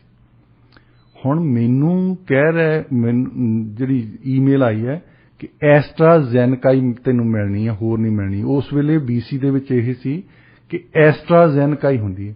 ਮੈਂ ਆਪਣੇ ਡਾਕਟਰ ਨਾਲ ਗੱਲ ਕੀਤੀ, ਮੈਂ ਕਿਹਾ ਇੱਕ ਕਮਾਲ ਦੀ ਗੱਲ ਹੈ, ਮੈਨੂੰ ਤਾਂ ਸਟ੍ਰੋਕ ਹੀ ਇਸ ਕਰਕੇ ਹੋਇਆ ਸੀ। ਉਹ ਕਹਿੰਦਾ ਨਾ ਤੂੰ ਨਾ ਲਈ, ਇਹ ਕਹਿੰਦਾ ਵੇਟ ਕਰ, ਇਹਨਾਂ ਦੇ ਕੋਲ ਆ ਜਾਣੀ ਹੈ ਦੂਜੀ ਸ਼ਿਪਮੈਂਟ। ਮੈਂ ਥੋੜਾ ਚਿਰ ਵੇਟ ਕੀਤੀ, ਉਸ ਤੋਂ ਬਾਅਦ ਮੋਡਰਨਾ ਆ ਗਈ, ਫਿਰ ਮੈਂ ਜਾ ਕੇ ਲਵਾਇਆ। ਤੁਸੀਂ ਦੇਖੋ ਇਹਨਾਂ ਦੇ ਕੋਲ ਘਾਟ ਕਰਕੇ ਤਾਂ ਲੋਕਾਂ ਤੇ ਇੰਪੋਜ਼ ਕਰ ਰਹੇ ਆ ਜੀ, ਬਿਲਕੁਲ। ਇਹ ਔਰ ਇੱਕ ਸਾਡੇ ਤੋਂ ਲੀਡਰਸ਼ਿਪ ਆ ਕੈਨੇਡਾ ਦੇ ਵਿੱਚ ਜਿਹੜੀ ਕੋਈ ਫੈਸਲਾ ਕਰਕੇ ਰਾਜੀ ਨਹੀਂ, ਜਿਹੜੇ ਡਰਦੇ ਆ ਜੀ। ਉਹਨਾਂ ਦੀ ਐਗਜ਼ਾਮਪਲ ਤੁਸੀਂ ਇਹੀ ਦੇਖ ਲਓ, ਜਿੱਦਾਂ ਦੇ ਬੰਦੇ ਤੁਸੀਂ ਚੁਣੇ ਆ ਇੱਥੋਂ ਹੀ ਗਏ ਆ, ਇਹ ਕੋਈ ਫੈਸਲਾ ਕਰਨ ਜੋਗੇ ਆ? ਬਿਲਕੁਲ ਨਹੀਂ। ਇਹਨਾਂ 'ਚ ਕੋਈ ਹੈ ਹਿੰਮਤ? ਇਹਨਾਂ 'ਚ ਕੋਈ ਹੈ ਅਕਲ? ਵੈਸੇ ਅਕਲ ਵਾਲਾ ਬੰਦਾ ਹੋਵੇ, ਹਿੰਮਤ ਵਾਲਾ ਬੰਦਾ ਹੋਵੇ। ਦੋ ਗੱਲਾਂ ਹੁੰਦੀਆਂ, ਇੱਕ ਅਕਲ ਵਾਲੇ ਹੁੰਦੇ ਆ, ਇੱਕ ਦੂਜੇ ਹਿੰਮਤ ਵਾਲੇ ਹੁੰਦੇ। ਜੇ ਦੋਵੇਂ ਰਲ ਜਾਣ ਫੇਰ ਲੀਡਰ ਬਣਦਾ ਹੈ ਜੀ। ਬਿਲਕੁਲ, ਤੁਸੀਂ ਬਿਲਕੁਲ ਸਹੀ ਕਿਹਾ। ਤੁਸੀਂ ਬਹੁਤ ਵਧੀਆ ਵਿਸਥਾਰ ਦੇ ਨਾਲ ਇਹ ਗੱਲ ਦੱਸੀ ਹੈਗੀ ਆ ਵੀ ਸਰਕਾਰਾਂ ਵੀ ਆਪਣੀ ਗੱਲ ਮਨਵਾਉਣ ਦੇ ਲਈ ਫਿਰ ਸਰਵੇਜ਼ ਦਾ ਸਹਾਰਾ ਲੈ ਲੈਂਦੇ, ਤੇ ਜਿਹੜੇ ਸਰਵੇਜ਼ ਹੁੰਦੇ ਆ ਉਹਨਾਂ ਵਿੱਚ ਕਿੰਨੀ ਕੁ ਸੱਚਾਈ ਹੈ ਇਹ ਤਾਂ ਸਭ ਨੂੰ ਪਤਾ ਹੀ ਆ। ਪਰ ਫਿਲਹਾਲ ਸਮਾਂ ਹੋ ਚੁੱਕਿਆ ਜੀ ਖਬਰਾਂ ਦਾ, ਤੇ ਖਬਰਾਂ ਤੋਂ ਬਾਅਦ ਵਾਪਸ ਪਰਤ ਕੇ ਫਿਰ ਇਸੇ ਤਰੀਕੇ ਦੇ ਨਾਲ ਅਸੀਂ ਅੱਗੇ ਜਿਹੜੀਆਂ ਸਾਡੇ ਆਲੇ ਦੁਆਲੇ ਹੋਰ ਘਟਨਾਵਾਂ ਵਾਪਰੀਆਂ ਹੈਗੀਆਂ ਅਸੀਂ ਉਹਨਾਂ ਤੇ ਗੱਲਬਾਤ ਕਰਾਂਗੇ। ਤੇ ਪ੍ਰੋਗਰਾਮ ਦੇ ਵਿੱਚ ਇੱਕ ਹੋਰ ਜਿਹੜੀ ਖਬਰ ਹੈਗੀ ਆ ਉਹ ਵੀ ਸਾਂਝੀ ਕਰਨੀ ਬਣਦੀ ਆ। ਬ੍ਰੈਂਡਾ ਲੌਕ ਵੱਲੋਂ ਇੱਕ ਮੋਸ਼ਨ ਲਿਆਂਦਾ ਗਿਆ ਸੀ ਜਿਸ ਨੂੰ ਰੱਦ ਕਰ ਦਿੱਤਾ ਗਿਆ ਡਗ ਮਕਲਮ ਤੇ ਉਸਦੀ ਟੀਮ ਵੱਲੋਂ। ਮੋਸ਼ਨ ਕੀ ਸੀ ਕਿ ਜਿਹੜੇ ਰੈਸਟੋਰੈਂਟ ਬੈਗਸ ਹੈਗੇ ਆ, ਸਟੋਰ ਵਾਲੇ ਜਿਹੜੇ ਬੈਗਸ ਹੈਗੇ ਆ, ਬ੍ਰੈਂਡਾ ਲੌਕ ਚਾਹੁੰਦੀ ਸੀ ਵੀ ਜਿਹੜੇ ਉਹ ਬੈਗਸ ਹੈਗੇ ਆ ਉਹਨਾਂ ਤੇ ਜਿਹੜੀ ਫੀਸ ਲੱਗਦੀ ਆ ਵੀ ਉਹਨੂੰ ਖਤਮ ਕੀਤਾ ਜਾਣਾ ਚਾਹੀਦਾ। ਇਹ ਦੇਖੋ ਜਿਹੜੀ ਸਰੀ ਵਾਲਿਆਂ ਨੇ ਉਹਨੂੰ ਰਿਜੈਕਟ ਕੀਤਾ। ਪਹਿਲੀ ਤਾਂ ਗੱਲ ਬਹੁਤੀ ਵੱਡੀ ਗੱਲ ਨਹੀਂ ਆ, ਇਹ 25 ਸੈਂਟ ਲੈਂਦੇ ਉਹ ਵੈਸੇ ਜੀ। ਬਿਲਕੁਲ, ਜੇ ਤੁਸੀਂ ਸਟੋਰ ਨੂੰ ਜਾਂਦੇ ਹੋਣ। ਪਹਿਲਾਂ ਇਹ ਬੈਗਸ ਦੇ ਵਿੱਚ ਪਾਉਂਦੇ ਹੁੰਦੇ ਸੀ, ਉਦੋਂ ਬਾਅਦ ਪਲਾਸਟਿਕ ਆਈ ਹੈ ਜੀ। ਤਾਂ ਪਹਿਲਾਂ ਇਹ ਫ੍ਰੀ ਹੁੰਦੇ ਸੀ, ਵੈਸੇ ਪਲਾਸਟਿਕ ਵਾਲੇ ਵੀ ਫ੍ਰੀ ਰਹੇ, ਹੁਣ ਇਹਨਾਂ ਤੇ ਚਾਰਜ ਲਾਉਣ ਲੱਗ ਪਏ। ਇਹ ਇੱਕ ਐਨੀਮੋਸਿਟੀ ਦੀ ਵੀ ਗੱਲ ਹੈ ਸਿਟੀ ਆਫ ਸਰੀ ਦੇ ਵਿੱਚ ਕਿ ਜਿਹੜੀ ਵੀ ਗੱਲ ਬ੍ਰਿੰਡਾ ਲੌਕ ਨੇ ਕੀਤੀ ਆ ਉਹਦੀ ਅਸੀਂ ਆਪੋਜੀਸ਼ਨ ਕਰਨੀ ਹੈ ਜੀ। ਬਿਲਕੁਲ, ਬ੍ਰਿੰਡਾ ਲੌਕ ਕਹਿ ਦੇਵੇ ਵੀ ਧੁੱਪ ਨਿਕਲਣੀ ਚੰਗੀ ਆ ਨਾ, ਤਾਂ ਮੇਅਰ ਡਗ ਮਕੈਲਮ ਤੇ ਉਹਨਾਂ ਦੀ ਪਾਰਟੀ ਕਹੂਗੀ ਨਹੀਂ ਮੀਂਹ ਪੈਣਾ ਸਾਡੇ ਲਈ ਚੰਗਾ ਆ। ਮਤਲਬ ਇਹ ਜੈਦ ਆ ਉਹਨਾਂ ਦੀ ਇੱਕ ਦੂਜੇ ਨਾਲ। ਦੂਜਾ ਮੇਰਾ ਖਿਆਲ ਉਹਨਾਂ ਦੇ ਮਨ ਦੇ ਵਿੱਚ ਆ ਗਿਆ ਕਿ ਹੁਣ ਅਸੀਂ ਹਰੇ ਹੀ ਜਾਣਾ, ਲੱਗਦਾ ਅਕਤੂਬਰ ਦੇ ਵਿੱਚ ਇਲੈਕਸ਼ਨ ਆਉਣੀ ਆ, ਹੁਣ ਅਸੀਂ ਕੁਝ ਵੀ ਕਰੀਏ। ਹੁਣ ਇੱਕ ਵੱਡੀ ਗੱਲ ਆਈ ਸੀ, ਇੱਕ ਤਾਂ ਇਹ ਇਹਨਾਂ ਦੀ ਰਿਜੈਕਸ਼ਨ ਕੀਤੀ ਇਹਨਾਂ ਦੇ ਬਾਈ ਲਾਅ ਦੀ। ਦੂਸਰੀ ਗੱਲ ਹੈ ਕਿ ਕਲੋਵਰਡੇਲ ਦੇ ਵਿੱਚ ਸਪੋਰਟਸ ਤੇ ਕਲਚਰ ਸੈਂਟਰ ਬਣ ਰਿਹਾ ਜੀ। ਉਹਦੀਆਂ ਕਾਸਟ ਜਿਹੜੀ ਆ ਉਹ ਬਹੁਤ ਹੀ ਤਾਂ ਨੂੰ ਜਾ ਰਹੀ ਆ ਜਿੰਨੀ ਇਹ ਆਮ ਗੱਲ ਹੈ, ਵੈਸੇ ਨਾਰਮਲ ਗੱਲ ਹੈ। ਸਰਕਾਰ ਪਹਿਲਾਂ ਕਹਿੰਦੀ ਹੁੰਦੀ ਹੈ 100 ਮਿਲੀਅਨ ਲੱਗਣਾ, ਫਿਰ ਕਹਿੰਦੇ ਹੁੰਦੇ 110 ਮਿਲੀਅਨ ਲੱਗਣਾ, ਫਿਰ 120, 130, 140, ਮਤਲਬ ਇਦਾਂ ਤਾਂ ਨੂੰ ਜਾਂਦੀ ਹੁੰਦੀ ਕੋਸਟ। ਇਹ ਇੱਕ ਵੱਡੀ ਗੱਲ ਨਹੀਂ ਹੈ, ਪਰ ਉੱਥੇ ਹਰ ਦਿਨ ਹੀ ਤਾਂ ਨੂੰ ਚੜੀ ਜਾਂਦੀਆਂ। ਅੱਛਾ, ਉਹਨਾਂ ਨੂੰ ਕਦੇ ਇਹਨਾਂ ਨੇ ਇਹ ਕਿਹਾ ਕਿ ਸਾਨੂੰ ਅਫਸੋਸ ਹੈ ਇਸ ਗੱਲ ਦਾ ਕਿ ਇਹਦੀ ਕਾਸਟ ਵਧੀ ਜਾਂਦੀ ਹੈ। ਹੁਣ ਇਹਨਾਂ ਦੇ ਜੇਬ ਚੋਂ ਪੈਸੇ ਤਾਂ ਜਾਂਦੇ ਨਹੀਂ, ਇਹ ਤਾਂ ਸਾਡੇ ਪੈਸਿਆਂ ਦੇ ਤਾਂ ਤਨਖਾਹਾਂ ਲੈਂਦੇ ਆ ਜੀ। ਤਨਖਾਹ ਸਾਡੇ ਜੇਬ ਚੋਂ ਤਾਂ ਸਾਡੇ ਜਾਂਦੇ ਆ ਨਾ, ਅਸੀਂ ਟੈਕਸ ਪੇਅਰ ਹਾਂ ਜੀ, ਤਾਂ ਅਸੀਂ ਘਰਾਂ ਦੀ ਪ੍ਰਾਪਰਟੀ ਟੈਕਸ ਦਿੰਦੇ, ਇਹਨਾਂ ਨੂੰ ਹੋਰ ਟੈਕਸ ਦਿੰਦੇ ਆ, ਤੇ ਉਹਦੇ ਨਾਲ ਇਹ ਸਿਟੀ ਹਾਲ ਚਲਾਉਂਦੇ ਆ। ਹੁਣ ਪੁੱਛਣ ਉਹਨਾਂ ਨੂੰ, ਉਸ ਬੰਦੇ ਨੂੰ ਸੱਦ ਕੇ ਕੌਂਸਲ ਦੀ ਮੀਟਿੰਗ ਦੇ ਵਿੱਚ ਕਿ ਭਾਈ ਤੁਸੀਂ ਸਾਡੇ ਨਾਲ ਪਹਿਲਾਂ ਆਹ ਵਾਅਦਾ ਕੀਤਾ ਸੀ, ਹੁਣ ਆਹ ਕੀਤਾ, ਹੁਣ ਇਹਦੀ ਕਾਸਟ ਵਧੀ ਜਾਂਦੀ ਹੈ, ਇਹਦੀ ਕੀਮਤ ਕੀ ਹੋਇਆ, ਹੁਣ ਕੀ ਗੱਲ ਹੋ ਗਈ, ਹੁਣ ਕੀ ਗੱਲ ਇੱਥੇ ਸੰਗ ਮਾਰ ਲਾਉਣ ਲੱਗ ਪਏ, ਕੀ ਕਰਨ ਲੱਗ ਪਏ, ਇੱਥੇ ਸੋਲਰ ਪੈਨਲ ਲੱਗਣ ਲੱਗ ਪਏ। ਕੋਈ ਨਾ ਕੋਈ ਤਾਂ ਗੱਲ ਹੋਣੀ ਚਾਹੀਦੀ ਹੈ ਨਾ ਜੀ। ਉਹਨਾਂ ਨੂੰ ਹੌਲ ਤਾਂ ਕਰੋ, ਦੱਸੋ, ਉਹਨਾਂ ਨੂੰ ਪੁੱਛੋ, ਉਹਨਾਂ ਨੂੰ ਸਵਾਲ ਪੁੱਛੋ, ਅਸੀਂ ਤੁਹਾਨੂੰ ਚੁਣਿਆ ਇਸ ਗੱਲ ਤੇ ਕਿ ਇਹ ਗੱਲ ਲੋਕਾਂ ਨੂੰ, ਟੈਕਸ ਪੇਅਰਸ ਨੂੰ ਪਤਾ ਲੱਗੇ ਕਿ ਉਹਨਾਂ ਦੇ ਪੈਸੇ ਕਿੱਥੇ ਜਾ ਰਹੇ ਆ, ਕਿਵੇਂ ਖਰਚ ਕਰ ਰਹੇ ਆ। ਇਸੇ ਤਰ੍ਹਾਂ ਇਹਨਾਂ ਦੀ ਜਿਹੜੀ ਸਿਟੀ ਪੁਲਿਸ ਦੀ ਗੱਲ ਕਰਦੇ ਸੀ, ਪਹਿਲਾਂ ਕਹਿੰਦੇ ਸੀ 19 ਚ ਆਉਣੀ, ਫਿਰ ਕਹਿੰਦੇ 20 ਚ ਆਉਣੀ, ਫਿਰ ਕਹਿੰਦੇ 21 ਚ ਆਉਣੀ, 22 ਚ ਆਉਣੀ। ਹੁਣ ਜੇ ਕਿਸੇ ਕੌਂਸਲਰ ਨੂੰ ਜਾਂ ਮੇਅਰ ਡੱਗ ਮਕੈਲਮ ਨੂੰ ਪੁੱਛ ਲਓ ਨਾ, ਸਵਾਲ ਪੁੱਛ ਲਓ ਉਹਨੂੰ, ਮੈਂ ਪੁੱਛੇ ਕਈਆਂ ਨੂੰ, ਮੈਂ ਇਹ ਪੁੱਛਿਆ ਕਿ ਕੋਈ ਡੇਟ ਹੈ ਤੁਹਾਡੇ ਮਨ ਦੇ ਵਿੱਚ, ਦੱਸੋ ਵੀ city of Surrey the police ਕਿੱਦਣ ਆਉਣੀ ਹੈ। ਕਿਸੇ ਦੇ ਉਹ ਗੋਲ ਮੋਲ ਜਾ ਕੇ ਆਨਸਰ ਕਰਦੇ ਹੁੰਦੇ, ਕੋਈ ਡੇਟ ਹੈ ਹੀ ਨਹੀਂ। ਪਰ ਉਹਨਾਂ ਦੀ ਤਨਖਾਹ 3 ਵਾਰ ਵਧਾ ਚੁੱਕੇ ਆ। ਇੰਨਾ ਜ਼ਰੂਰ ਪਤਾ ਹੈ ਵੀ ਤਨਖਾਹ ਵਧਾਉਣੀ ਆ, ਕਿਉਂਕਿ ਜਿਹੜੇ ਬੰਦੇ ਉਹਨਾਂ 'ਚ ਲੈ ਰਹੇ ਆ, ਉਹ ਇੱਕ ਬੰਦਾ ਕਿਤੇ ਪਿੱਛੇ ਬੈਠਾ ਉਹ ਦੱਸੀ ਜਾਂਦਾ ਹੁੰਦਾ, ਤਾਂ ਸਿਟੀ ਆਫ ਕੌਂਸਲ ਜਿਹੜੀ ਆ ਸਿਟੀ ਆਫ ਸਰੀ ਦੀ, ਉਹ ਅਪਰੂਵ ਕਰੀ ਜਾਂਦੀ ਹੈ, ਤਾਂ ਉਹਨਾਂ ਦੀ ਤਨਖਾਹਾਂ ਅਪਰੂਵ ਕਰੀ ਜਾਂਦੀ। ਮਤਲਬ ਇੱਕ ਜਿੰਨੇ ਵੀ ਟੈਕਸ ਪੇਅਰ ਆ ਸਾਡੇ ਇੱਥੇ, ਜਿੰਨੇ ਘਰਾਂ ਤੇ ਟੈਕਸ ਲੱਗਦਾ ਹੈ, ਉਹ ਸੋਚਣ ਵਾਲੀ ਗੱਲ ਹੈ। ਵੈਸੇ ਇਹ ਕੁਐਸਚਨ ਮਾਰਕ ਹੈ, ਇਹ ਸਵਾਲੀਆ ਚਿੰਨ੍ਹ ਹੈ ਸਾਰਿਆਂ ਦੇ।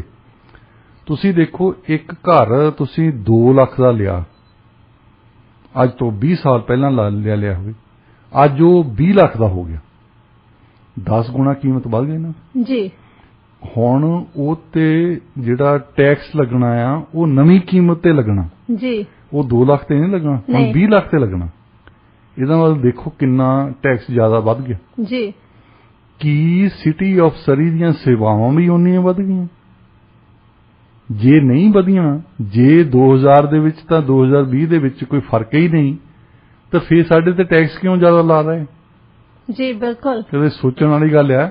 ਇਹਨਾਂ ਨੂੰ ਇਲੈਕਸ਼ਨ ਆਉਣੀ ਹੁਣ ਅਕਤੂਬਰ ਦੇ ਵਿੱਚ, ਉਦੋਂ ਵੀ ਲਾ ਹੋਣੀ ਆ, ਆਹ ਹੋਣੀ ਆ, ਉਹ ਹੋਣੀ ਆ।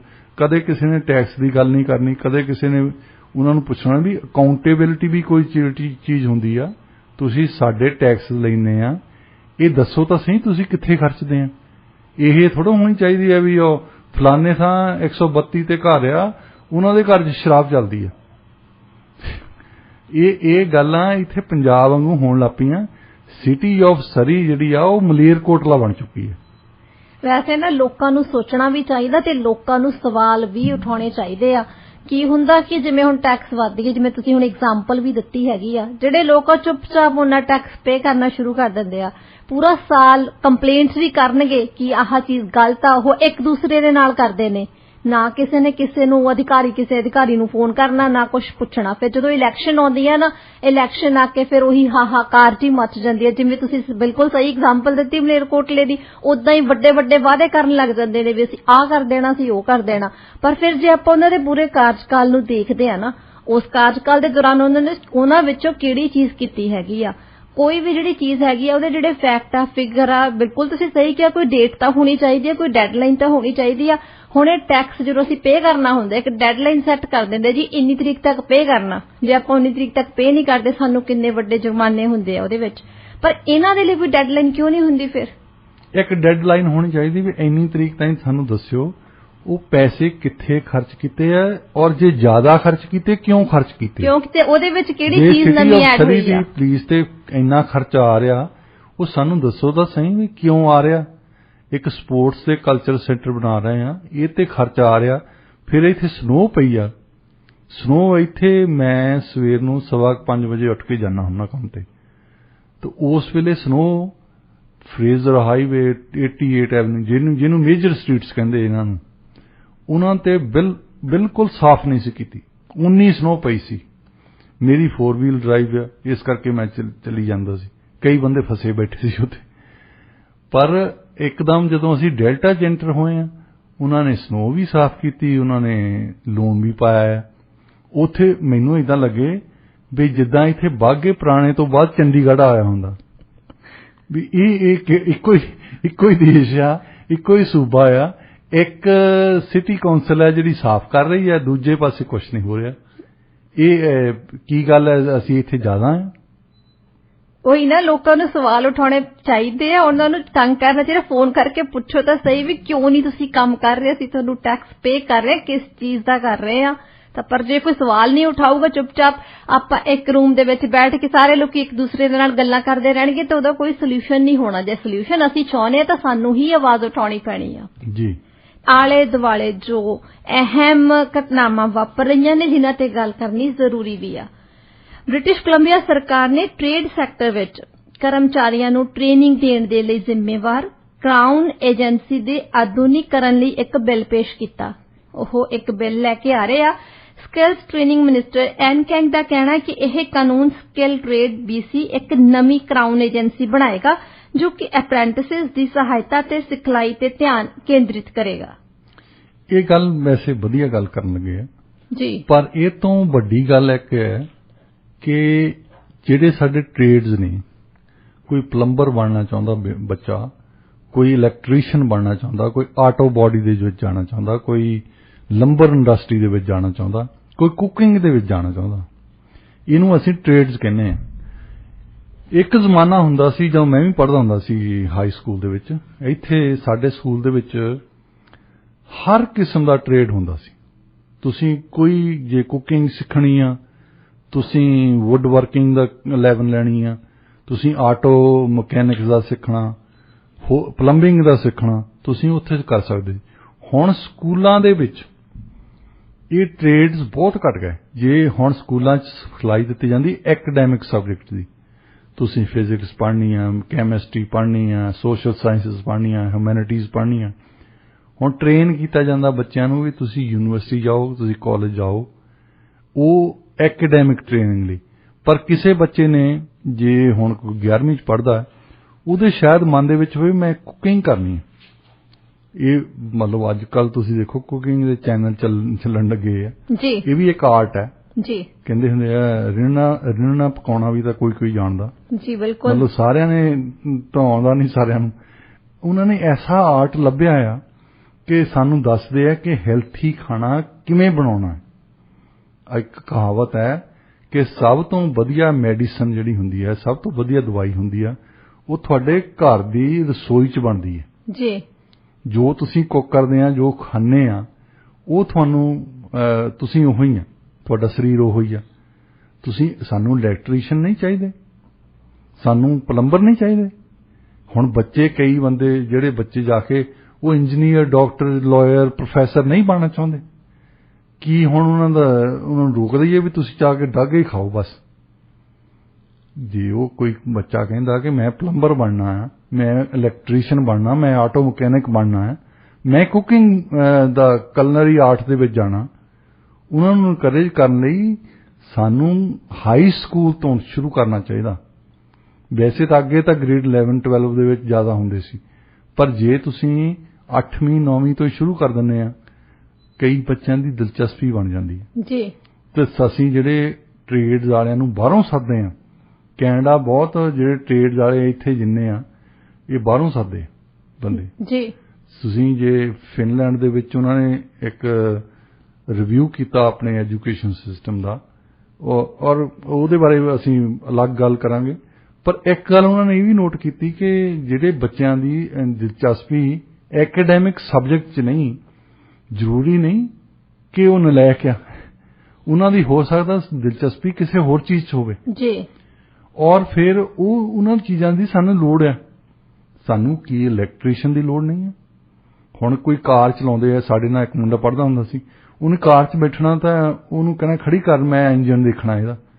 ਮੈਂ ਸੋਚਦਾ ਹੁੰਦਾ ਇੰਜਣ ਕੀ ਦੇਖਣਾ, ਆਰਾਮ ਨਾਲ ਬੈਠੇ ਆ ਤਾਂ ਸਾਡੀ ਕੋਈ ਦਿਲਚਸਪੀ ਨਹੀਂ ਸੀ, ਪਰ ਉਹਨੇ ਇੰਜਣ ਸੁਣਨਾ, ਉਹਦੀ ਆਵਾਜ਼ ਸੁਣਨੀ, ਉਹਨੂੰ ਦੇਖਣਾ ਕਿੰਨੇ ਲੀਟਰ ਦਾ ਆ, ਕੀ ਕਰਦਾ ਆ, ਮਤਲਬ ਉਹਦੀ ਆਟੋ ਮਕੈਨਿਕਸ ਦੇ ਵਿੱਚ ਦਿਲਚਸਪੀ ਸੀ ਬੰਦੇ ਦੀ। ਹੁਣ ਇਹ ਬੰਦਾ ਕੱਲ ਨੂੰ ਆਟੋ ਮਕੈਨਿਕ ਬਣ ਜਾਂਦਾ, ਇਹ ਇੱਕ ਟ੍ਰੇਡ ਹੈ ਜੀ, ਉਹਦੇ ਲਈ ਵਧੀਆ ਗੱਲ ਹੋਣੀ ਚਾਹੀਦੀ। ਸੋ BC ਦੀ ਸਰਕਾਰ ਨੂੰ ਜੇ ਕੁਝ ਕਰਨਾ ਚਾਹੀਦਾ, ਠੀਕ ਹੈ, ਇੱਕ ਮਿਨਿਸਟਰੀ ਬਣਾਤੀ, 4 ਸਿਵਲ ਸਰਵੈਂਟਸ ਬਣਾਤੇ, ਤੁਸੀਂ ਉਹਨਾਂ ਲਈ ਦਫ਼ਤਰ ਬਣਾਤਾ, ਵਧੀਆ ਗੱਲ ਕਰਤੀ, ਉਹਨਾਂ ਨੇ ਰੈਗੂਲੇਸ਼ਨ ਬਣਾ ਦੇਣੇ, ਹੋਰ ਬਣਾ ਦੇਣੇ ਰੈਗੂਲੇਸ਼ਨਸ, ਪਰ ਲੋਕਾਂ ਨੂੰ ਟ੍ਰੇਡਸ ਦੇ ਵਿੱਚ ਪਾਉਣ ਲਈ ਵੀ ਕੁਝ ਕਰੋ ਜੀ, ਸਕੂਲਾਂ ਤੋਂ ਕੰਮ ਸ਼ੁਰੂ ਕਰੋ, ਤਾਂ ਕਿ ਜਿਹੜਾ ਸਾਡੇ ਟ੍ਰੇਡਸ KPU ਦਾ ਇੱਕ ਕੈਂਪਸ ਹੈ ਕਲੋਵਰਡੇਲ ਦੇ ਵਿੱਚ ਟ੍ਰੇਡਸ ਵਾਲਾ, ਉਹ ਉਡੀਕਦੇ ਹੁੰਦੇ ਕਿ ਸਕੂਲਾਂ ਦੇ ਵਿੱਚੋਂ ਬੱਚੇ ਆਉਂਦੇ ਨਹੀਂ ਸਾਡੇ, ਕਿਉਂਕਿ ਸਕੂਲਾਂ ਦੇ ਵਿੱਚ ਟ੍ਰੇਡ ਸਿਖਾਇਆ ਹੀ ਨਹੀਂ ਜਾਂਦਾ, ਬਹੁਤ ਘੱਟ ਸਕੂਲਾਂ ਦੇ ਵਿੱਚ ਟ੍ਰੇਡਸ ਹੈ। ਪਹਿਲਾਂ ਹੁੰਦਾ ਸੀ ਕਿ ਹਰੇਕ ਸਕੂਲ ਦੇ ਵਿੱਚ ਗ੍ਰੇਡ 11 12 ਜ਼ਰੂਰ ਹੁੰਦੇ ਸੀ, ਹਰ ਤਰ੍ਹਾਂ ਦਾ ਟ੍ਰੇਡ ਹੁੰਦਾ ਸੀ। ਇਸ ਸਮੇਂ ਤੁਸੀਂ ਸੁਣ ਰਹੇ ਹੋ ਪ੍ਰੋਗਰਾਮ ਪੰਜਾਬੀ ਆਵਾਜ਼ ਰੇਡੀਓ ਇੰਡੀਆ KRPA 1110 AM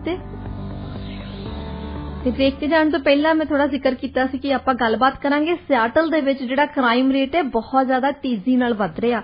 ਆਮ ਤੌਰ ਤੇ ਜਦੋਂ ਆਪਾਂ ਦੇਖਦੇ ਹਾਂ ਕੋਈ ਵਾਧਾ ਤਾਂ ਸਿੰਗਲ ਅੰਕਾਂ ਦੇ ਵਿੱਚ ਹੁੰਦਾ, ਪਰ ਇੱਥੇ ਡਬਲ ਦੇ ਵਿੱਚ ਆ। ਹੁਣ ਜੇ ਆਪਾਂ ਫੈਕਟਸ ਦੀ ਗੱਲ ਕਰਦੇ ਆ ਤਾਂ ਸਿਆਟਲ ਵਿੱਚ ਵਧੇ ਹੋਏ ਹਮਲੇ 2020 ਦੇ ਮੁਕਾਬਲੇ 24% ਵੱਧ ਕੇ 3284 ਹੋ ਗਏ ਨੇ ਤੇ 2019 ਤੋਂ 21% ਵੱਧ ਨੇ। 10 ਸਾਲ ਪਹਿਲਾਂ ਦੀ ਤੁਲਨਾ ਵਿੱਚ 84% ਵੱਧ ਨੇ। ਇਹ ਆਮ ਨੰਬਰ ਨਹੀਂ, ਕਿਉਂਕਿ ਇਸ ਤਰ੍ਹਾਂ ਦੀਆਂ ਵੱਡੀਆਂ ਜਿਹੜੀਆਂ ਅਪਰਾਧ ਸ਼੍ਰੇਣੀਆਂ ਨੇ ਨਾ, ਇਹਨਾਂ ਦੇ ਵਿੱਚ ਜਦੋਂ ਵਾਧਾ ਇੱਕਦਮ ਇੰਨਾ ਜ਼ਿਆਦਾ ਦੇਖਣ ਨੂੰ ਮਿਲਦਾ ਤਾਂ ਉਹ ਫਿਰ ਸੋਚਣ ਵਾਲੀ ਗੱਲ ਆ। ਵਾਕਿਆ ਹੀ ਇਹ ਸੋਚਣ ਵਾਲੀ ਗੱਲ ਹੈ ਕਿ ਕੀ ਸਾਡਾ ਸਮਾਜ ਹੀ ਇਦਾਂ ਦਾ ਬਣੀ ਜਾਂਦਾ ਜਿਹਦੇ ਵਿੱਚ ਅਪਰਾਧ ਵੱਧਦਾ ਹੀ ਜਾਂਦਾ ਹੋ ਜੀ। ਖਾਸ ਤੌਰ ਤੇ ਆ ਪੈਂਡੈਮਿਕ ਦੇ ਮਾਮਲੇ ਦੇ ਵਿੱਚ ਲੋਕੀ ਤਾਂ ਘਰਾਂ ਦੇ ਵਿੱਚ ਬਹਿ ਗਏ ਇੱਕ ਦੂਜੇ ਤੋਂ ਵੱਖ ਹੋ ਕੇ, ਹੁਣ ਘਰਾਂ ਦੇ ਵਿੱਚ ਵੀ ਅਪਰਾਧ ਵੱਧ ਗਿਆ, ਲੋਕੀ ਇੱਕ ਦੂਜੇ ਨਾਲ ਲੜਦੇ ਆ ਔਰ ਇੱਕ ਦੂਸਰੇ ਨੂੰ ਮਾਰਦੇ ਆ। ਇਹ ਡੋਮੈਸਟਿਕ ਵਾਇਲੈਂਸ ਵੀ ਬਹੁਤ ਜ਼ਿਆਦਾ ਵਧੀ ਹੈ ਪੈਂਡੈਮਿਕ ਦੇ ਦੌਰਾਨ। ਅੱਛਾ, ਇੱਕ ਉੱਥੇ ਸਿਐਟਲ ਦੇ ਵਿੱਚ ਹੀ ਹੋਰ ਗੱਲ ਨੋਟੀ, ਅਪਰਾਧ ਤਾਂ ਵਧਿਆ ਹੀ ਆ, ਉਹ ਪੈਂਡੈਮਿਕ ਦੇ ਦੌਰਾਨ ਸਭ ਤੋਂ ਪਹਿਲਾਂ ਇਹਨਾਂ ਨੇ ਸਕੂਲ ਬੰਦ ਕੀਤੇ। ਸਕੂਲ ਦੇ ਵਿੱਚ ਸਕੂਲ ਬੱਚਿਆਂ ਨੂੰ ਕਿਹਾ ਕਿ ਤੁਹਾਨੂੰ ਲੈਪਟਾਪ ਦੇ ਦਿੰਦੇ ਆ, ਤੁਸੀਂ ਲੈਪਟਾਪ ਸਕੂਲਾਂ ਤੋਂ ਲੈ ਸਕਦੇ ਸੀ, ਘਰਾਂ 'ਚ ਪੜ੍ਹਨ ਲੱਗ ਪਏ।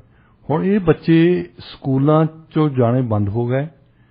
ਕਈ ਬੱਚੇ ਤਾਂ ਆਪਣੇ ਆਪ ਹੀ ਕੰਮ ਕਰਨ, ਜਿਹੜਾ 11ਵੀਂ 12ਵੀਂ ਵਾਲਾ ਉਹ ਸੋਚਦਾ ਕਿ ਚਲੋ ਕੰਮ ਕਰ ਲਵਾਂ ਥੋੜ੍ਹਾ ਜਿਹਾ ਮੈਂ ਨਾਲ, ਉਹਨਾਂ ਦੀ ਦਿਲਚਸਪੀ ਇਹ ਹੋ ਗਈ ਕਿ ਕੰਮ ਕੀਤਾ ਜਾਵੇ। ਔਰ ਦੂਸਰਾ ਜਿਹੜਾ ਸਕੂਲੇ ਜਾ ਕੇ ਸਿੱਖਦੇ ਸੀ ਉਹ ਸਿੱਖਣਾ ਖਤਮ ਹੋ ਗਿਆ ਉਹਨਾਂ ਦਾ। ਦੂਸਰਾ, ਕਈਆਂ ਦੇ ਪੇਰੈਂਟਸ, ਉਹਨਾਂ ਦੀਆਂ ਜੌਬਸ ਜਾਂਦੀਆਂ ਲੱਗੀਆਂ ਇਸ ਸਮੇਂ ਦੌਰਾਨ, ਸੋ ਉਹਨਾਂ ਨੂੰ ਇਕਨੋਮਿਕ ਆਰਥਿਕ ਤੌਰ ਤੇ ਘਰ ਦੀ ਤੰਗੀ ਕਰਕੇ ਉਹਨਾਂ ਨੂੰ ਕੰਮ ਕਰਨਾ ਪਿਆ। ਹੁਣ ਸਿਐਟਲ ਦੇ ਏਰੀਏ ਦੇ ਵਿੱਚ ਇਹ ਬੜੀ ਵੱਡੀ ਖਬਰ ਹੈ, 29,000 ਸਟੂਡੈਂਟ ਜਿਹੜੇ ਆ ਉਹਨਾਂ ਨੂੰ ਕਹਿੰਦੇ ਆ ਮਿਸਿੰਗ ਸਟੂਡੈਂਟਸ। ਮਿਸਿੰਗ ਇਹ ਨਹੀਂ ਕਿ ਉਹ ਅਫਗਾਨਿਸਤਾਨ ਨੂੰ ਚਲ ਗਏ ਇਹ ਮਿਸਿੰਗ ਉਹਨਾਂ ਨੂੰ ਕਹਿੰਦੇ ਆ ਕਿ ਉਹ ਗ੍ਰੈਜੂਏਟ ਹੀ ਨਹੀਂ ਹੋਇਆ, ਕਿੱਥੇ ਗਏ ਉਹ। ਹੁਣ ਜਿਹੜੇ ਸਰਕਾਰੀ ਸਕੂਲ 'ਚ ਜਾਂਦੇ ਆ, ਕਈ ਫਿਰ ਪ੍ਰਾਈਵੇਟ ਸਕੂਲ ਜਾਂਦੇ ਆ, ਕਈ ਕਿਸੇ ਸਕੂਲ 'ਚ ਵੀ ਨਹੀਂ ਜਾਂਦੇ, ਇਹਨਾਂ ਨੂੰ ਪ੍ਰਾਈਵੇਟ ਹੋਮ ਲਰਨਿੰਗ ਕਹਿੰਦੇ ਇਹਨਾਂ ਨੂੰ, ਘਰਾਂ ਦੇ ਵਿੱਚ, ਪਰ ਉਹ ਐਗਜ਼ਾਮ ਲਿਖਦੇ ਆ, ਸਕੂਲ ਬੋਰਡ ਨੇ ਐਗਜ਼ਾਮ ਸੈੱਟ ਕੀਤੇ ਹੁੰਦੇ ਆ, ਸੋ ਉਹਨਾਂ ਦਾ ਨਾਂ ਉੱਥੇ ਵੀ ਨਹੀਂ ਆਇਆ। ਹੁਣ ਪਿਛਲੇ ਸਾਲ ਜਦੋਂ ਸ਼ੁਰੂ ਹੋਇਆ ਸਤੰਬਰ ਦੇ ਵਿੱਚ ਅੰਕੜੇ ਆਉਂਦੇ ਨਾ ਕਿ ਕਿੰਨੇ ਸਾਡੇ ਸਾਲ ਦੇ ਸਾਲ ਕਿੰਨੇ ਬੱਚੇ ਨਵੇਂ ਆਉਂਦੇ ਆ, ਸਾਡੇ 3500 ਸਟੂਡੈਂਟ ਘੱਟ ਸੀ, ਔਰ ਸਭ ਤੋਂ ਜ਼ਿਆਦਾ ਕੈਂਟ ਦੇ ਵਿੱਚ ਘੱਟ ਸੀ। ਸਿਐਟਲ ਤੁਸੀਂ ਟੱਪ ਜਾਂਦੇ ਤਾਂ ਨਾਲ ਹੀ ਕੈਂਟ ਆਉਂਦੀ ਆ, ਕੈਂਟ ਦੇ ਵਿੱਚ ਪੰਜਾਬੀ ਬਹੁਤ ਰਹਿੰਦੇ। ਇਹ ਸੋਚਣ ਵਾਲੀ ਗੱਲ ਹੈ ਕਿ ਉਹਨਾਂ ਦੇ ਬੱਚੇ ਵੀ ਇਹਨਾਂ ਦੇ ਵਿੱਚ ਸ਼ਾਮਲ ਹੈ, ਕਿਉਂਕਿ 29,000 ਬਹੁਤ ਵੱਡੀ ਗਿਣਤੀ ਹੈ, ਬਹੁਤ ਵੱਡੀ ਹੈ ਜੀ। ਔਰ ਪੈਂਡੈਮਿਕ ਦੇ ਦੌਰਾਨ ਇਹ ਉਹਨਾਂ ਤੇ ਜਿਹੜੇ ਬੱਚੇ ਇੱਕ ਵਾਰੀ ਸਕੂਲੋਂ ਨਿਕਲ ਗਏ, ਉਹਨਾਂ ਨੇ ਗਾਹਾਂ ਕੀ ਕਰਨ ਜਾਣਾ, ਗਾਹਾਂ ਕਿੱਥੇ ਜਾਣਾ, ਉਹਨਾਂ ਨੇ ਕਿਸੇ ਕਾਲਜ ਯੂਨੀਵਰਸਿਟੀ ਟ੍ਰੇਡ ਜੇ ਜਾਣਾ ਆ, ਤੁਹਾਨੂੰ ਹਾਈ ਸਕੂਲ ਤਾਂ ਜ਼ਰੂਰ ਚਾਹੀਦਾ ਨਾ ਜੀ, ਪਰ ਜੇ ਉਹਨਾਂ ਨੇ ਹਾਈ ਸਕੂਲ ਹੀ ਨਹੀਂ ਕੀਤਾ ਤੇ ਉਹ ਸਮਝ ਲਓ ਅੱਜ ਕੱਲ੍ਹ ਦੀ ਦੁਨੀਆ ਦੇ ਵਿੱਚ ਤਾਂ ਅਨਪੜ੍ਹ ਰਹਿ ਗਏ ਵਿਚਾਰੇ। ਉਹਨਾਂ ਨੂੰ ਕੱਲ੍ਹ ਨੂੰ ਫਿਰ ਜੌਬਸ ਨਹੀਂ ਮਿਲਣੀਆਂ, ਕੱਲ੍ਹ ਨੂੰ ਚੱਜ ਦੀਆਂ ਜੌਬਸ ਨਹੀਂ ਮਿਲਣੀਆਂ, ਫਿਰ ਉਹਦੇ ਨਾਲ ਕ੍ਰਾਈਮ ਦੇ ਨਾਲ ਤਾਲੁਕਾਤ ਆ। ਜੀ, ਕਿਉਂਕਿ ਜਿਹੜੇ ਬੱਚੇ, ਜਿੱਦਾਂ ਕੈਨੇਡਾ ਦੀ ਫਿਗਰ ਹੈ ਕਿ 85% ਜੇਲੀ ਜਿਹੜੇ ਇੱਥੇ ਉਹ ਹਾਈ ਸਕੂਲ ਡ੍ਰੌਪ ਆਊਟਸ। ਤੁਸੀਂ ਜੇਲ੍ਹਾਂ 'ਚ ਜਾ ਕੇ ਨਹੀਂ ਤੁਹਾਨੂੰ PhD ਮਿਲਦੇ। ਇਹ ਗੱਲ ਉੱਥੇ ਅਮਰੀਕਾ ਦੀ ਵੀ ਇਹੀ ਹੈ।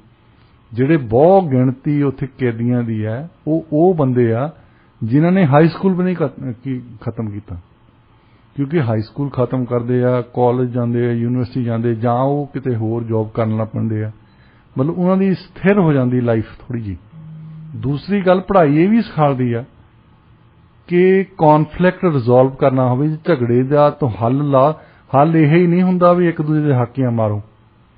ਹੱਲ ਇਹ ਵੀ ਹੁੰਦਾ ਵੀ ਤੁਸੀਂ ਗੱਲਬਾਤ ਕਰ ਲਓ, ਕੰਪਰੋਮਾਈਜ਼ ਕਰ ਲਓ ਜੀ। ਸੋ ਇਹ ਪੜ੍ਹਾਈ ਦੀ ਇਕੱਲਾ ਇਹੀ ਫਾਇਦਾ ਨਹੀਂ ਪੜ੍ਹਾਈ ਦਾ।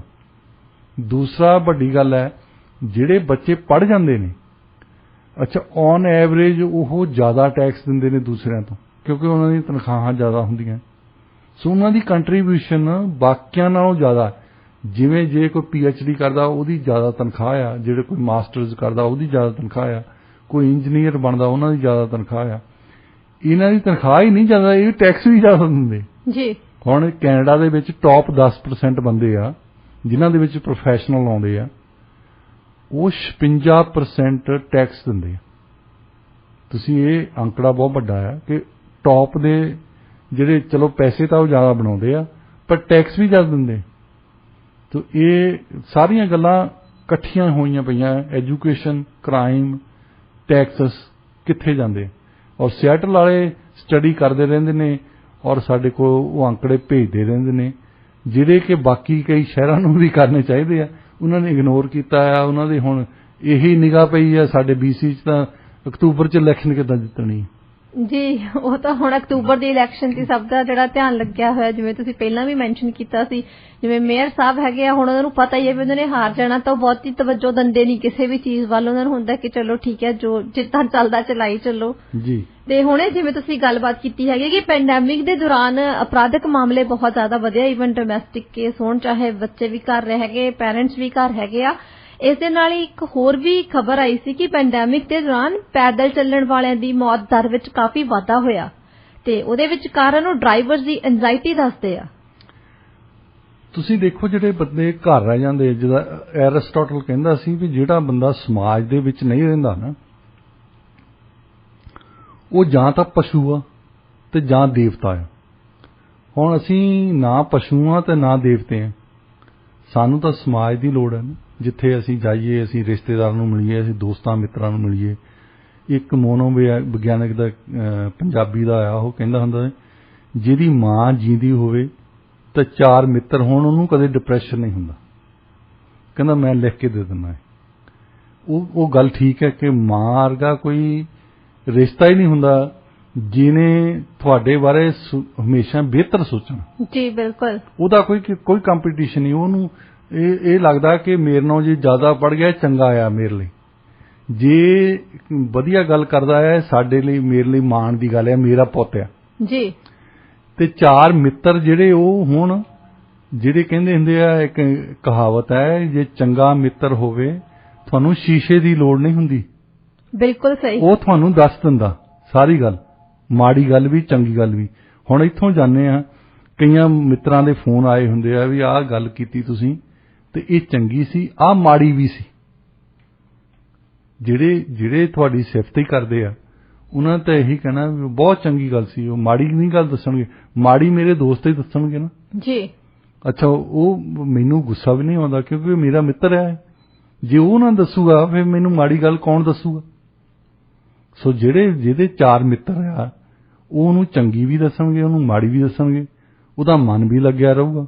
ਜੇ ਕੋਈ ਉਹ ਤੇ ਆਫਤ ਆ ਜਾਂਦੀ ਆ, ਉਹ ਉਹਦੇ ਨਾਲ ਖੜੇ ਆ, ਉਹਦੀ ਮਾਂ ਖੜੀ ਆ ਜੀ। ਸੋ ਡਿਪਰੈਸ਼ਨ ਇਹ ਖਤਮ ਹੋ ਜਾਂਦਾ।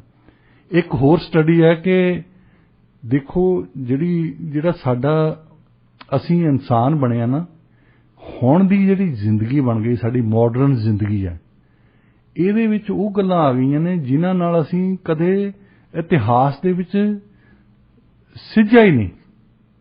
ਉਹ ਇਹ ਗੱਲ ਬਣੀ ਹੈ ਕਿ ਤੁਸੀਂ ਦੇਖੋ, ਜਦੋਂ ਅਸੀਂ ਜੰਗਲਾਂ 'ਚ ਰਹਿੰਦੇ ਹੁੰਦੇ ਸੀ, ਗੁਫਾਵਾਂ ਦੇ ਵਿੱਚ ਰਹਿੰਦੇ ਸੀ, ਨੰਗੇ ਤੁਰੇ ਫਿਰਦੇ ਸੀ। ਉਦੋਂ ਤੋਂ ਲੈ ਕੇ ਇਨਸਾਨ ਦੀ ਅੱਜ ਤਾਈਂ ਇਹ ਫਿਤਰਤ ਰਹੀ ਹੈ ਕਿ ਅਸੀਂ ਆਸਾ ਪਾਸਾ ਜਿਹੜਾ ਆ ਉਹਦੇ ਤੇ ਕੰਟਰੋਲ ਕਰੀਏ। ਜੇ ਕਿਤੇ ਹੜ੍ਹ ਆਉਂਦੇ ਸੀ ਅਸੀਂ ਉਹਨਾਂ ਨੂੰ ਸਮਝਿਆ ਵੀ ਕਿਉਂ ਆਉਂਦੇ ਆ, ਜੇ ਠੰਡ ਪੈਂਦੀ ਆ ਤਾਂ ਘਰ ਬਣਾ ਲਈਏ। ਮਤਲਬ ਇਹ ਸਾਡੀ ਸਟਰਗਲ ਇਹੀ ਰਹੀ ਹੈ ਕਿ ਆਲਾ ਦੁਆਲਾ ਸਾਡੇ ਕੰਟਰੋਲ 'ਚ ਹੋਵੇ ਜੀ, ਸਾਡੀ ਜ਼ਿੰਦਗੀ ਵੀ ਕੰਟਰੋਲ ਦੇ ਵਿੱਚ ਹੋਵੇ। ਹੁਣ ਕੀ ਹੋ ਗਿਆ ਕਿ ਸਾਡੀ ਜ਼ਿੰਦਗੀ ਵੀ ਕੰਟਰੋਲ 'ਚ ਨਹੀਂ ਹੈ ਜੀ, ਆਊਟ ਆਫ ਕੰਟਰੋਲ ਹੋਇਆ ਪਿਆ ਸਾਰਾ ਕੁਝ। ਅਸੀਂ ਕੰਮ ਤੇ ਵੀ ਜਾਂਦੇ ਆ, ਉਹ ਵੀ ਸਾਡੇ ਆਊਟ ਆਫ ਕੰਟਰੋਲ ਆ। ਸਾਰੀ ਜਿਹੜੀ ਕਾਇਆ ਕਲਪਿਆ ਸਾਡੇ ਆਲੇ ਦੁਆਲੇ ਆਈ ਆ, ਉਹ ਵੀ ਸਾਡੇ ਤੋਂ ਆਊਟ ਆਫ ਕੰਟਰੋਲ ਆ। ਅਸੀਂ ਇਹਦਾ ਗੁਲਾਮ ਬਣ ਗਏ ਆ। ਇਹ ਜਿਹੜੀ ਟੈਕਨੋਲੋਜੀ ਨੇ ਸਾਡੀ ਮਦਦ ਕਰਨੀ ਸੀ, ਸਾਨੂੰ ਚੰਗੇ ਬਣਾਉਣਾ ਸੀ, ਅਸੀਂ ਸਾਰੀ ਉਮਰ ਲਾਤੀ ਕਿ ਟੈਕਨੋਲੋਜੀ ਬਣੇ ਤਾਂ ਕਿ ਸਾਡੀ ਲਾਈਫ ਬਿਹਤਰ ਬਣ ਜਾਵੇ। ਉਸ ਟੈਕਨੋਲੋਜੀ ਨੇ ਸਾਨੂੰ ਗੁਲਾਮ ਬਣਾ ਲਿਆ ਜੀ। ਬਿਲਕੁਲ। ਤੇ ਉਸ ਗੁਲਾਮੀ ਦਾ ਕਰਕੇ ਸਾਡੀ ਮਾਨਸਿਕਤਾ ਹੁਣ ਸੱਜ ਨਹੀਂ ਸਕਦੀ। ਹੁਣ ਤੁਸੀਂ ਦੇਖੋ ਇੱਥੇ ਬੱਚੇ ਕਹਿੰਦੇ ਆ, ਅਕਸਰ ਤੁਸੀਂ ਸੁਣਦੇ, ਜਿਹੜੇ ਅਸੀਂ ਤਾਂ ਬੱਚਿਆਂ ਨਾਲ ਡੀਲ ਕਰਦੇ ਰਹਿੰਦੇ, ਫਸਟ ਈਅਰ ਸਟੂਡੈਂਟ ਆਉਂਦੇ ਆ, ਬਹੁਤੇ ਸਾਡੇ ਸਟੂਡੈਂਟ ਤਾਂ ਇਹ ਕਹਿਣਗੇ ਮੇਰੇ ਪੇਰੈਂਟਸ ਨੂੰ ਸਮਝ ਨਹੀਂ ਆਉਂਦੀ ਸਾਡੀ, ਉਹ ਪਿੰਡਾਂ ਦੇ ਜੰਮੇ ਪਲੇ। ਅੱਛਾ ਠੀਕ ਹੈ, ਸਾਡੇ ਜਿਹੜੀ ਪੀੜ੍ਹੀ ਕਿਸੇ ਨੂੰ ਵੀ ਸਮਝ ਨਹੀਂ ਆਉਂਦੀ ਹੁੰਦੀ। ਸਾਡੇ ਪੇਰੈਂਟਸ ਨੂੰ ਨਹੀਂ ਸਮਝ ਆਉਂਦੀ ਹੁੰਦੀ ਸੀ, ਉਹਨਾਂ ਦੇ ਪੇਰੈਂਟਸ ਨੂੰ ਨਹੀਂ ਸਮਝ, ਕਿਉਂਕਿ ਨਵੀਂ ਪੀੜ੍ਹੀ ਨੇ ਨਵੀਆਂ ਗੱਲਾਂ ਕਰਨੀਆਂ। ਜਨਰੇਸ਼ਨ ਗੈਪ ਥੋੜਾ ਜਿਹਾ, ਜਨਰੇਸ਼ਨ ਗੈਪ ਹੁੰਦੀ ਹੈ। ਪਰ ਕੀ ਇਹਨਾਂ ਬੱਚਿਆਂ ਨੇ ਕਦੇ ਇਹ ਸੋਚਿਆ, ਇਹ ਵੱਡੀ ਸੋਚਣ ਵਾਲੀ ਗੱਲ ਹੈ, ਇਹਨਾਂ ਨੂੰ ਸਵਾਲ ਕੀਤਾ ਜਾਵੇ। ਮੈਂ ਤਾਂ ਕਲਾਸਾਂ 'ਚ ਕਰਦਾ ਹੁੰਦਾ ਕਿਉਂਕਿ ਉਹਨੂੰ ਤਾਂ ਸੁਣਨਾ ਹੀ ਪੈਂਦਾ ਉਹ ਤੇ ਦੇਖੋ, ਇੱਕ ਬੰਦੇ ਜਿਹੜੇ ਚਾਹੇ ਚੜ੍ਹਦੇ ਪੰਜਾਬ ਦੇ ਆ ਚਾਹੇ ਲਹਿੰਦੇ ਪੰਜਾਬ ਦੇ ਆ, ਇਹ ਉੱਥੇ ਪਿੰਡਾਂ ਜਾਂ ਸ਼ਹਿਰਾਂ ਦੇ ਵਿੱਚ ਜਿੱਥੋਂ ਵੀ ਮਰਜ਼ੀ ਆਏ ਆ, ਉੱਥੇ ਜੰਮੇ ਆ। ਇੱਕ ਵੱਖਰਾ ਕਲਚਰ ਹੈ, ਵੱਖਰੀ ਬੋਲੀ ਹੈ, ਵੱਖਰੇ ਤਰੀਕੇ ਨਾਲ ਸਭ ਕੁਝ ਹੁੰਦਾ। ਉਦੋਂ ਬਾਅਦ ਇੱਥੇ ਆ ਗਏ ਬਹੁਤੇ ਬੰਦੇ ਮੇਰੇ ਵਰਗੇ ਜਿਹੜੇ ਪੰਜਾਬੀ ਸਕੂਲਾਂ 'ਚੋਂ ਪੜ੍ਹ ਕੇ ਆਏ। ਸਾਨੂੰ ਤਾਂ ਅੰਗਰੇਜ਼ੀ ਨਹੀਂ ਸੀ ਆਉਂਦੀ ਹੁੰਦੀ, 6ਵੀਂ 'ਚ ਤਾਂ ਜਾ ਕੇ ABC ਸਿੱਖੀ ਅਸੀਂ। ਹੁਣ ਪਹਿਲਾਂ ਮੈਂ ਕਲਾਸ ਦੇ ਵਿੱਚ ਬੈਠਾ ਹੁੰਦਾ ਸੀ, ਮੈਨੂੰ ਬਿਲਕੁਲ ਸਮਝ ਨਹੀਂ ਸੀ ਆਉਂਦਾ ਹੁੰਦਾ ਟੀਚਰ ਕੀ ਕਹਿੰਦਾ, ਮੈਂ ਪਰ ਬੈਠ ਕੇ ਮੁੜਿਆ ਹੁੰਦਾ ਸੀ। ਉਹ ਕਦੇ ਸੋਚਦੇ ਬੱਚੇ ਵੀ ਇਹਨਾਂ ਦੇ ਮਨ ਤੇ ਕੀ ਬੀਤਦੀ ਹੋ। ਅਸੀਂ ਆ ਕੇ ਇੱਥੇ ਹੁਣ ਤੁਹਾਨੂੰ ਘਰ ਲੈ ਕੇ ਦਿੱਤੇ ਆ, ਕਾਰਾਂ ਲੈ ਕੇ ਦਿੱਤੀਆਂ। ਜਿਹੜੇ ਇੱਥੇ ਵਾਲੇ ਕਲਚਰ ਵਾਲੇ ਆ ਉਹ ਤਾਂ ਕਹਿੰਦੇ ਘਰੋਂ ਬਾਹਰ ਜਾ, ਆਪਣੇ ਪੈਸੇ ਲਾ ਕੇ ਤਾਂ ਆਪ ਹੀ ਪੜ੍ਹ। ਅਸੀਂ ਬੱਚਿਆਂ ਨੂੰ ਕਹਿੰਦੇ ਆ ਤੂੰ ਹੁਣ ਯੂਨੀਵਰਸਿਟੀ ਜਾਣਾ, ਤੈਨੂੰ ਕਾਰ ਲੈ ਦਿੰਦੇ ਆ, ਤੇਰੀ ਤਨਖਾਹ, ਤੇਰੀ ਜਿੰਨੀ ਫੀਸ ਆ ਅਸੀਂ ਦਿੰਦੇ ਆ। ਅਸੀਂ ਉਹ ਜਿਹੜੇ ਬੰਦੇ ਉੱਥੋਂ ਪਿੰਡ ਚੋਂ ਉੱਠ ਕੇ ਆਏ ਆ, ਅਸੀਂ ਤੁਹਾਨੂੰ ਘਰ ਦਿੱਤਾ ਆ, ਅਸੀਂ ਤੁਹਾਨੂੰ ਹਰ ਸਹੂਲਤ ਦਿੱਤੀ ਆ। ਤੁਸੀਂ ਕਹਿੰਦੇ ਸਾਨੂੰ ਕੁਝ ਸਮਝ ਨਹੀਂ ਆਉਂਦੀ, ਤੁਸੀਂ ਬਹੁਤ ਅਕਲ ਵਾਲੇ ਆਈਨਸਟਾਈਨ ਬਣ ਗਏ। ਕਦੇ ਤੁਸੀਂ ਇਹ ਸੋਚਿਆ ਕਿ ਸਾਡੇ ਮਨ ਤੇ ਕੀ ਬੀਤਦੀ ਹੋਊਗੀ ਜੀ? ਜਿਵੇਂ ਹੁਣ ਜਿਹੜੇ ਬੱਚੇ ਕਹਿੰਦੇ ਆ ਕਿ ਸਾਡੇ ਪੈਰੈਂਟਸ ਜੀ ਪਿੰਡਾਂ ਨੂੰ ਬਿਲੋਂਗ ਕਰਦੇ ਜਾਂ ਫਿਰ 올ਡ ਸਕੂਲ ਸੋਚ ਆ ਵੀ ਉਹਨਾਂ ਨੂੰ ਸਾਡੀ ਸਮਝ ਨਹੀਂ ਆਉਂਦੀ, ਪਰ ਉਹਨਾਂ ਨੇ ਕਦੇ ਇਹ ਸੋਚਿਆ ਕਿ ਚਲੋ ਉਹਨਾਂ ਨੂੰ ਸਾਡੀ ਸਮਝ ਨਹੀਂ ਆਉਂਦੀ, ਅਸੀਂ ਉਹਨਾਂ ਨੂੰ ਸਮਝਣ ਦੀ ਕੋਸ਼ਿਸ਼ ਕਰ ਲਈਏ, ਅਸੀਂ ਉਹਨਾਂ ਦੇ ਨਾਲ ਬੈਠ ਜਾਈਏ। ਜੇ ਉਹ ਕੋਈ ਸਲਾਹ ਦਿੰਦੇ ਆ, ਆਪਾਂ ਮੰਨ ਲੈਂਦੇ ਆ ਕਿ ਉਹਨਾਂ ਨੇ ਪੁਰਾਣੇ ਸਮਿਆਂ ਦੇ ਵਿੱਚ ਆਪਣੀ ਪੜ੍ਹਾਈ ਲਿਖਾਈ ਕੀਤੀ ਹੈ ਤੇ ਹੁਣ ਸਮਾਂ ਬਹੁਤ ਬਦਲ ਗਿਆ, ਟੈਕਨੋਲੋਜੀ ਆ ਗਈ ਹੈ, ਕਾਫੀ ਕੁਝ ਚੇਂਜ ਹੋ ਚੁੱਕਿਆ। ਪਰ ਕਦੇ ਵੀ ਕੋਈ ਵੀ ਬੱਚਾ ਇਹ ਤਾਂ ਨਹੀਂ ਸੋਚਦਾ ਕਿ ਅਸੀਂ ਬੈਠ ਕੇ ਉਹਨਾਂ ਨੂੰ ਪਹਿਲਾਂ ਉਹਨਾਂ ਦੀ ਗੱਲ ਸੁਣਦੇ ਆ ਵੀ ਜੇ ਉਹ ਸਾਨੂੰ ਕੋਈ ਸਲਾਹ ਦਿੰਦੇ ਆ ਤਾਂ ਉਹ ਸਲਾਹ ਕਿਉਂ ਦੇ ਰਹੇ, ਉਹਦੇ ਪਿੱਛੇ ਕਿਹੜਾ ਲੌਜਿਕ ਆ। ਕਿਉਂਕਿ ਪੈਰੈਂਟਸ ਦਾ ਐਕਸਪੀਰੀਅੰਸ ਹੁੰਦਾ, ਉਹਨਾਂ ਨੇ ਚੀਜ਼ਾਂ ਨੂੰ ਐਕਸਪੀਰੀਅੰਸ ਕੀਤਾ, ਉਹਨਾਂ ਨੇ ਆਪਣੇ ਐਕਸਪੀਰੀਅੰਸ ਦੇ ਬੇਸਡ ਦੇ ਉੱਪਰ ਹੀ ਉਹਨਾਂ ਨੇ ਸਲਾਹ ਦੇਣੀ ਆ। ਤੇ ਫਿਰ ਬੱਚੇ ਉਹਨਾਂ ਨੂੰ ਦੱਸਣ ਵੀ ਜੇ ਉਹ ਅਲੱਗ ਸੋਚਦੇ ਆ ਤਾਂ ਉਹ ਅਲੱਗ ਕਿਉਂ ਸੋਚਦੇ ਨੇ, ਸਗੋਂ ਉਹਨਾਂ ਨੂੰ ਦੱਸਣ ਨਾ ਕਿ ਜੇ ਉਹ ਅਲੱਗ ਸੋਚਦੇ ਆ, ਕੋਈ ਨਵੀਂ ਟੈਕਨੋਲੋਜੀ ਆ, ਕੋਈ ਨਵੀਂ ਸਟੱਡੀ ਹੈਗੀ, ਉਹਦੇ ਹਿਸਾਬ ਦੇ ਨਾਲ ਇਹ ਆ। ਹੋ ਸਕਦਾ ਜਿਹੜਾ ਇਹ ਜਨਰੇਸ਼ਨ ਗੈਪ ਆਪਾਂ ਨੂੰ ਬਹੁਤ ਜ਼ਿਆਦਾ ਲੱਗਦਾ, ਥੋੜਾ ਜਿਹਾ ਤਾਂ ਘੱਟ ਹੋਊਗਾ ਹੀ ਜੇ ਦੋਨੋਂ ਜਣੇ ਬੈਠ ਕੇ ਗੱਲਬਾਤ ਕਰਨਗੇ, ਕਿਉਂਕਿ ਜਦੋਂ ਤੱਕ ਗੱਲਬਾਤ ਨਹੀਂ ਹੋਊਗੀ ਉਦੋਂ ਤੱਕ ਇਹ ਜਿਹੜਾ ਗੈਪ ਹੈ ਨਹੀਂ ਮਿਟੂਗਾ। ਸਾਡੇ ਹੁਣ ਜਿਹੜੀ ਪੜ੍ਹਾਈ ਹੋ ਰਹੀ ਹੈ ਨਾ ਇੱਥੇ ਨਹੀਂ, ਇੰਡੀਆ 'ਚ ਵੀ ਇਦਾਂ ਦੀ ਹੋਈ, ਉਹ ਇਹ ਸਿਖਾਇਆ ਜਾਂਦਾ ਬੱਚਿਆਂ ਨੂੰ ਵੀ ਤੁਸੀਂ ਠੀਕ ਹੈ, ਪਿੱਛੇ ਜੋ ਕੁਝ ਹੋਇਆ ਸਭ ਕੁਝ ਗਲਤ ਹੈ, ਪਿੱਛੇ ਵਾਲਿਆਂ ਨੇ ਕੁਝ ਬਣਾਇਆ ਹੋਣਾ ਤਾਂ ਹੀ ਤੁਸੀਂ ਇੱਥੇ ਆਏ ਜੀ, ਕਿਸੇ ਨੇ ਸਕੂਲ ਬਣਾਇਆ ਹੋਣਾ ਤਾਂ ਤੁਸੀਂ ਪੜ੍ਹੇ ਆ ਜੀ। ਬਿਲਕੁਲ, ਮੈਂ ਇਹ ਕਹਾਂ ਮੈਂ ਪੜ੍ਹ ਗਿਆ ਆਪਣੇ ਆਪ ਨਹੀਂ, ਕਿਸੇ ਨੇ ਯੂਨੀਵਰਸਿਟੀ ਬਣਾਈ ਹੋਣੀ ਆ, ਕਿਸੇ ਨੇ ਐਜੂਕੇਸ਼ਨ ਬਣਾਈ ਹੋਣੀ ਆ, ਉਹਨਾਂ ਨੇ ਕਿਤਾਬਾਂ ਲਿਖੀਆਂ, ਅਸੀਂ ਤਾਂ ਪੜ੍ਹੀਆਂ ਹੀ ਆ ਜੀ। ਬਿਲਕੁਲ ਚਲੋ ਹੁਣ ਬਾਅਦ ਦੇ ਵਿੱਚ ਲਿਖੀਆਂ, ਉਹ ਪੜ੍ਹ ਕੇ ਲਿਖੀਆਂ। ਸੋ ਨਿਊਟਨ ਨੂੰ ਕਿਸੇ ਨੇ ਪੁੱਛਿਆ ਸੀ ਕਿ ਤੁਸੀਂ ਇੰਨੇ ਮਹਾਨ ਵਿਗਿਆਨੀ ਕਿਵੇਂ ਬਣ ਗਏ? ਉਹ ਕਹਿੰਦੇ ਕਿ ਇਹਦੀ ਮੈਂ ਬਹੁਤ ਮਹਾਨ ਲੋਕਾਂ ਦੇ ਮੋਢਿਆਂ ਤੇ ਚੜ੍ਹ ਕੇ ਵਿਗਿਆਨੀ ਬਣਿਆ। ਉਹਨਾਂ ਦਾ ਮਤਲਬ ਸੀ ਕਿ ਮੇਰੇ ਤੋਂ ਪਹਿਲਾਂ ਬਹੁਤ ਰਿਸਰਚ ਕੀਤੀ ਹੈ ਜਿਨ੍ਹਾਂ ਨੂੰ ਮੈਂ ਪੜ੍ਹਿਆ। ਸੋ ਇਸ ਕਰਕੇ ਉਹਨਾਂ ਨੂੰ ਇਹ ਦੇਖਣ ਦਾ ਨਜ਼ਰੀਆ ਹੈ ਇੱਕ ਕਿ ਇਹਨਾਂ ਨੇ ਬਜ਼ੁਰਗਾਂ ਨੇ ਪਿਛਲੇ ਪੀੜ੍ਹੀ ਨੇ ਇੱਕ ਸੋਸ਼ੀਓਲੋਜਿਸਟ ਆ ਸਾਡੇ ਹੁਣ ਸਾਊਥ ਏਸ਼ੀਆ ਦੇ ਵਿੱਚ ਜ਼ਿਆਦਾ ਤੌਰ 'ਤੇ ਉਹ ਥਿਊਰੀ ਆ, ਉਹ ਮੇਰਾ ਖਿਆਲ ਹੈ ਇੱਥੇ ਵੀ ਲਾਗੂ ਹੋ ਜਾਣੀ ਚਾਹੀਦੀ ਹੈ। ਸਦੀਆਂ ਤੋਂ ਮਤਲਬ ਅੱਜ ਦੀ ਗੱਲ ਨਹੀਂ ਹੈ, ਸਦੀਆਂ ਤੋਂ ਜਿਹੜੀ ਨਵੀਂ ਪੀੜ੍ਹੀ ਹੁੰਦੀ ਸੀ ਉਹ ਪੁਰਾਣੀ ਪੀੜ੍ਹੀ ਦੀ ਇੱਜ਼ਤ ਕਰਦੀ ਹੁੰਦੀ ਸੀ। ਸਾਰਾ ਕੁਝ ਕੰਟਰੋਲ ਸੀ ਪੁਰਾਣੀ ਪੀੜ੍ਹੀ ਦੇ ਕੋਲ। ਜਿੰਨਾ ਚਿਰ ਬਜ਼ੁਰਗ 102 ਸਾਲ ਦੇ 10 ਸਾਲ ਦੇ ਹੋ ਗਏ, ਉਹਨਾਂ ਦਾ ਭਾਵੇਂ 80 ਸਾਲ ਦਾ ਬੇਟਾ ਹੋਵੇ, ਉਹ ਉਹਨਾਂ ਤੋਂ ਝਿੜਕਾਂ ਹੀ ਖਾਂਦਾ ਹੁੰਦਾ ਸੀ। ਉਹਨਾਂ ਨੇ ਇਹ ਸੋਚਣਾ ਵੀ ਚੱਲ ਮੇਰਾ ਮੁੰਡਾ ਆਇਆ, ਇਹਨੂੰ ਮੈਂ ਕਹਿ ਦਿੱਤਾ ਤਾਂ ਕੋਈ ਗੱਲ ਨਹੀਂ, ਔਰ ਮੰਨ ਵੀ ਜਾਂਦੇ ਸੀ। ਹੁਣ ਉਹ ਜਿਹੜੀ ਨਵੀਂ ਥੀਸਿਸ ਆਈ ਉਹ ਕਹਿੰਦੇ ਕਿ ਅਸੀਂ ਪਹਿਲੀ ਪੀੜ੍ਹੀ ਹਾਂ ਜਿਨ੍ਹਾਂ ਨੇ ਆਪਣੇ ਪੇਰੈਂਟਸ ਤੋਂ, ਆਪਣੇ ਮਾਂ-ਬਾਪ ਤੋਂ ਵੀ ਡੰਡੇ ਖਾਧੇ। ਸਾਡੇ ਭੂਖਣੇ ਪੈਂਦੇ ਰਹੇ ਆ, ਸਾਡੇ ਚਿਮਟੇ ਪੈਂਦੇ ਰਹੇ, ਸਾਡੇ ਪ੍ਰੇਣੀਆਂ ਪੈਂਦੀਆਂ ਰਹੀਆਂ।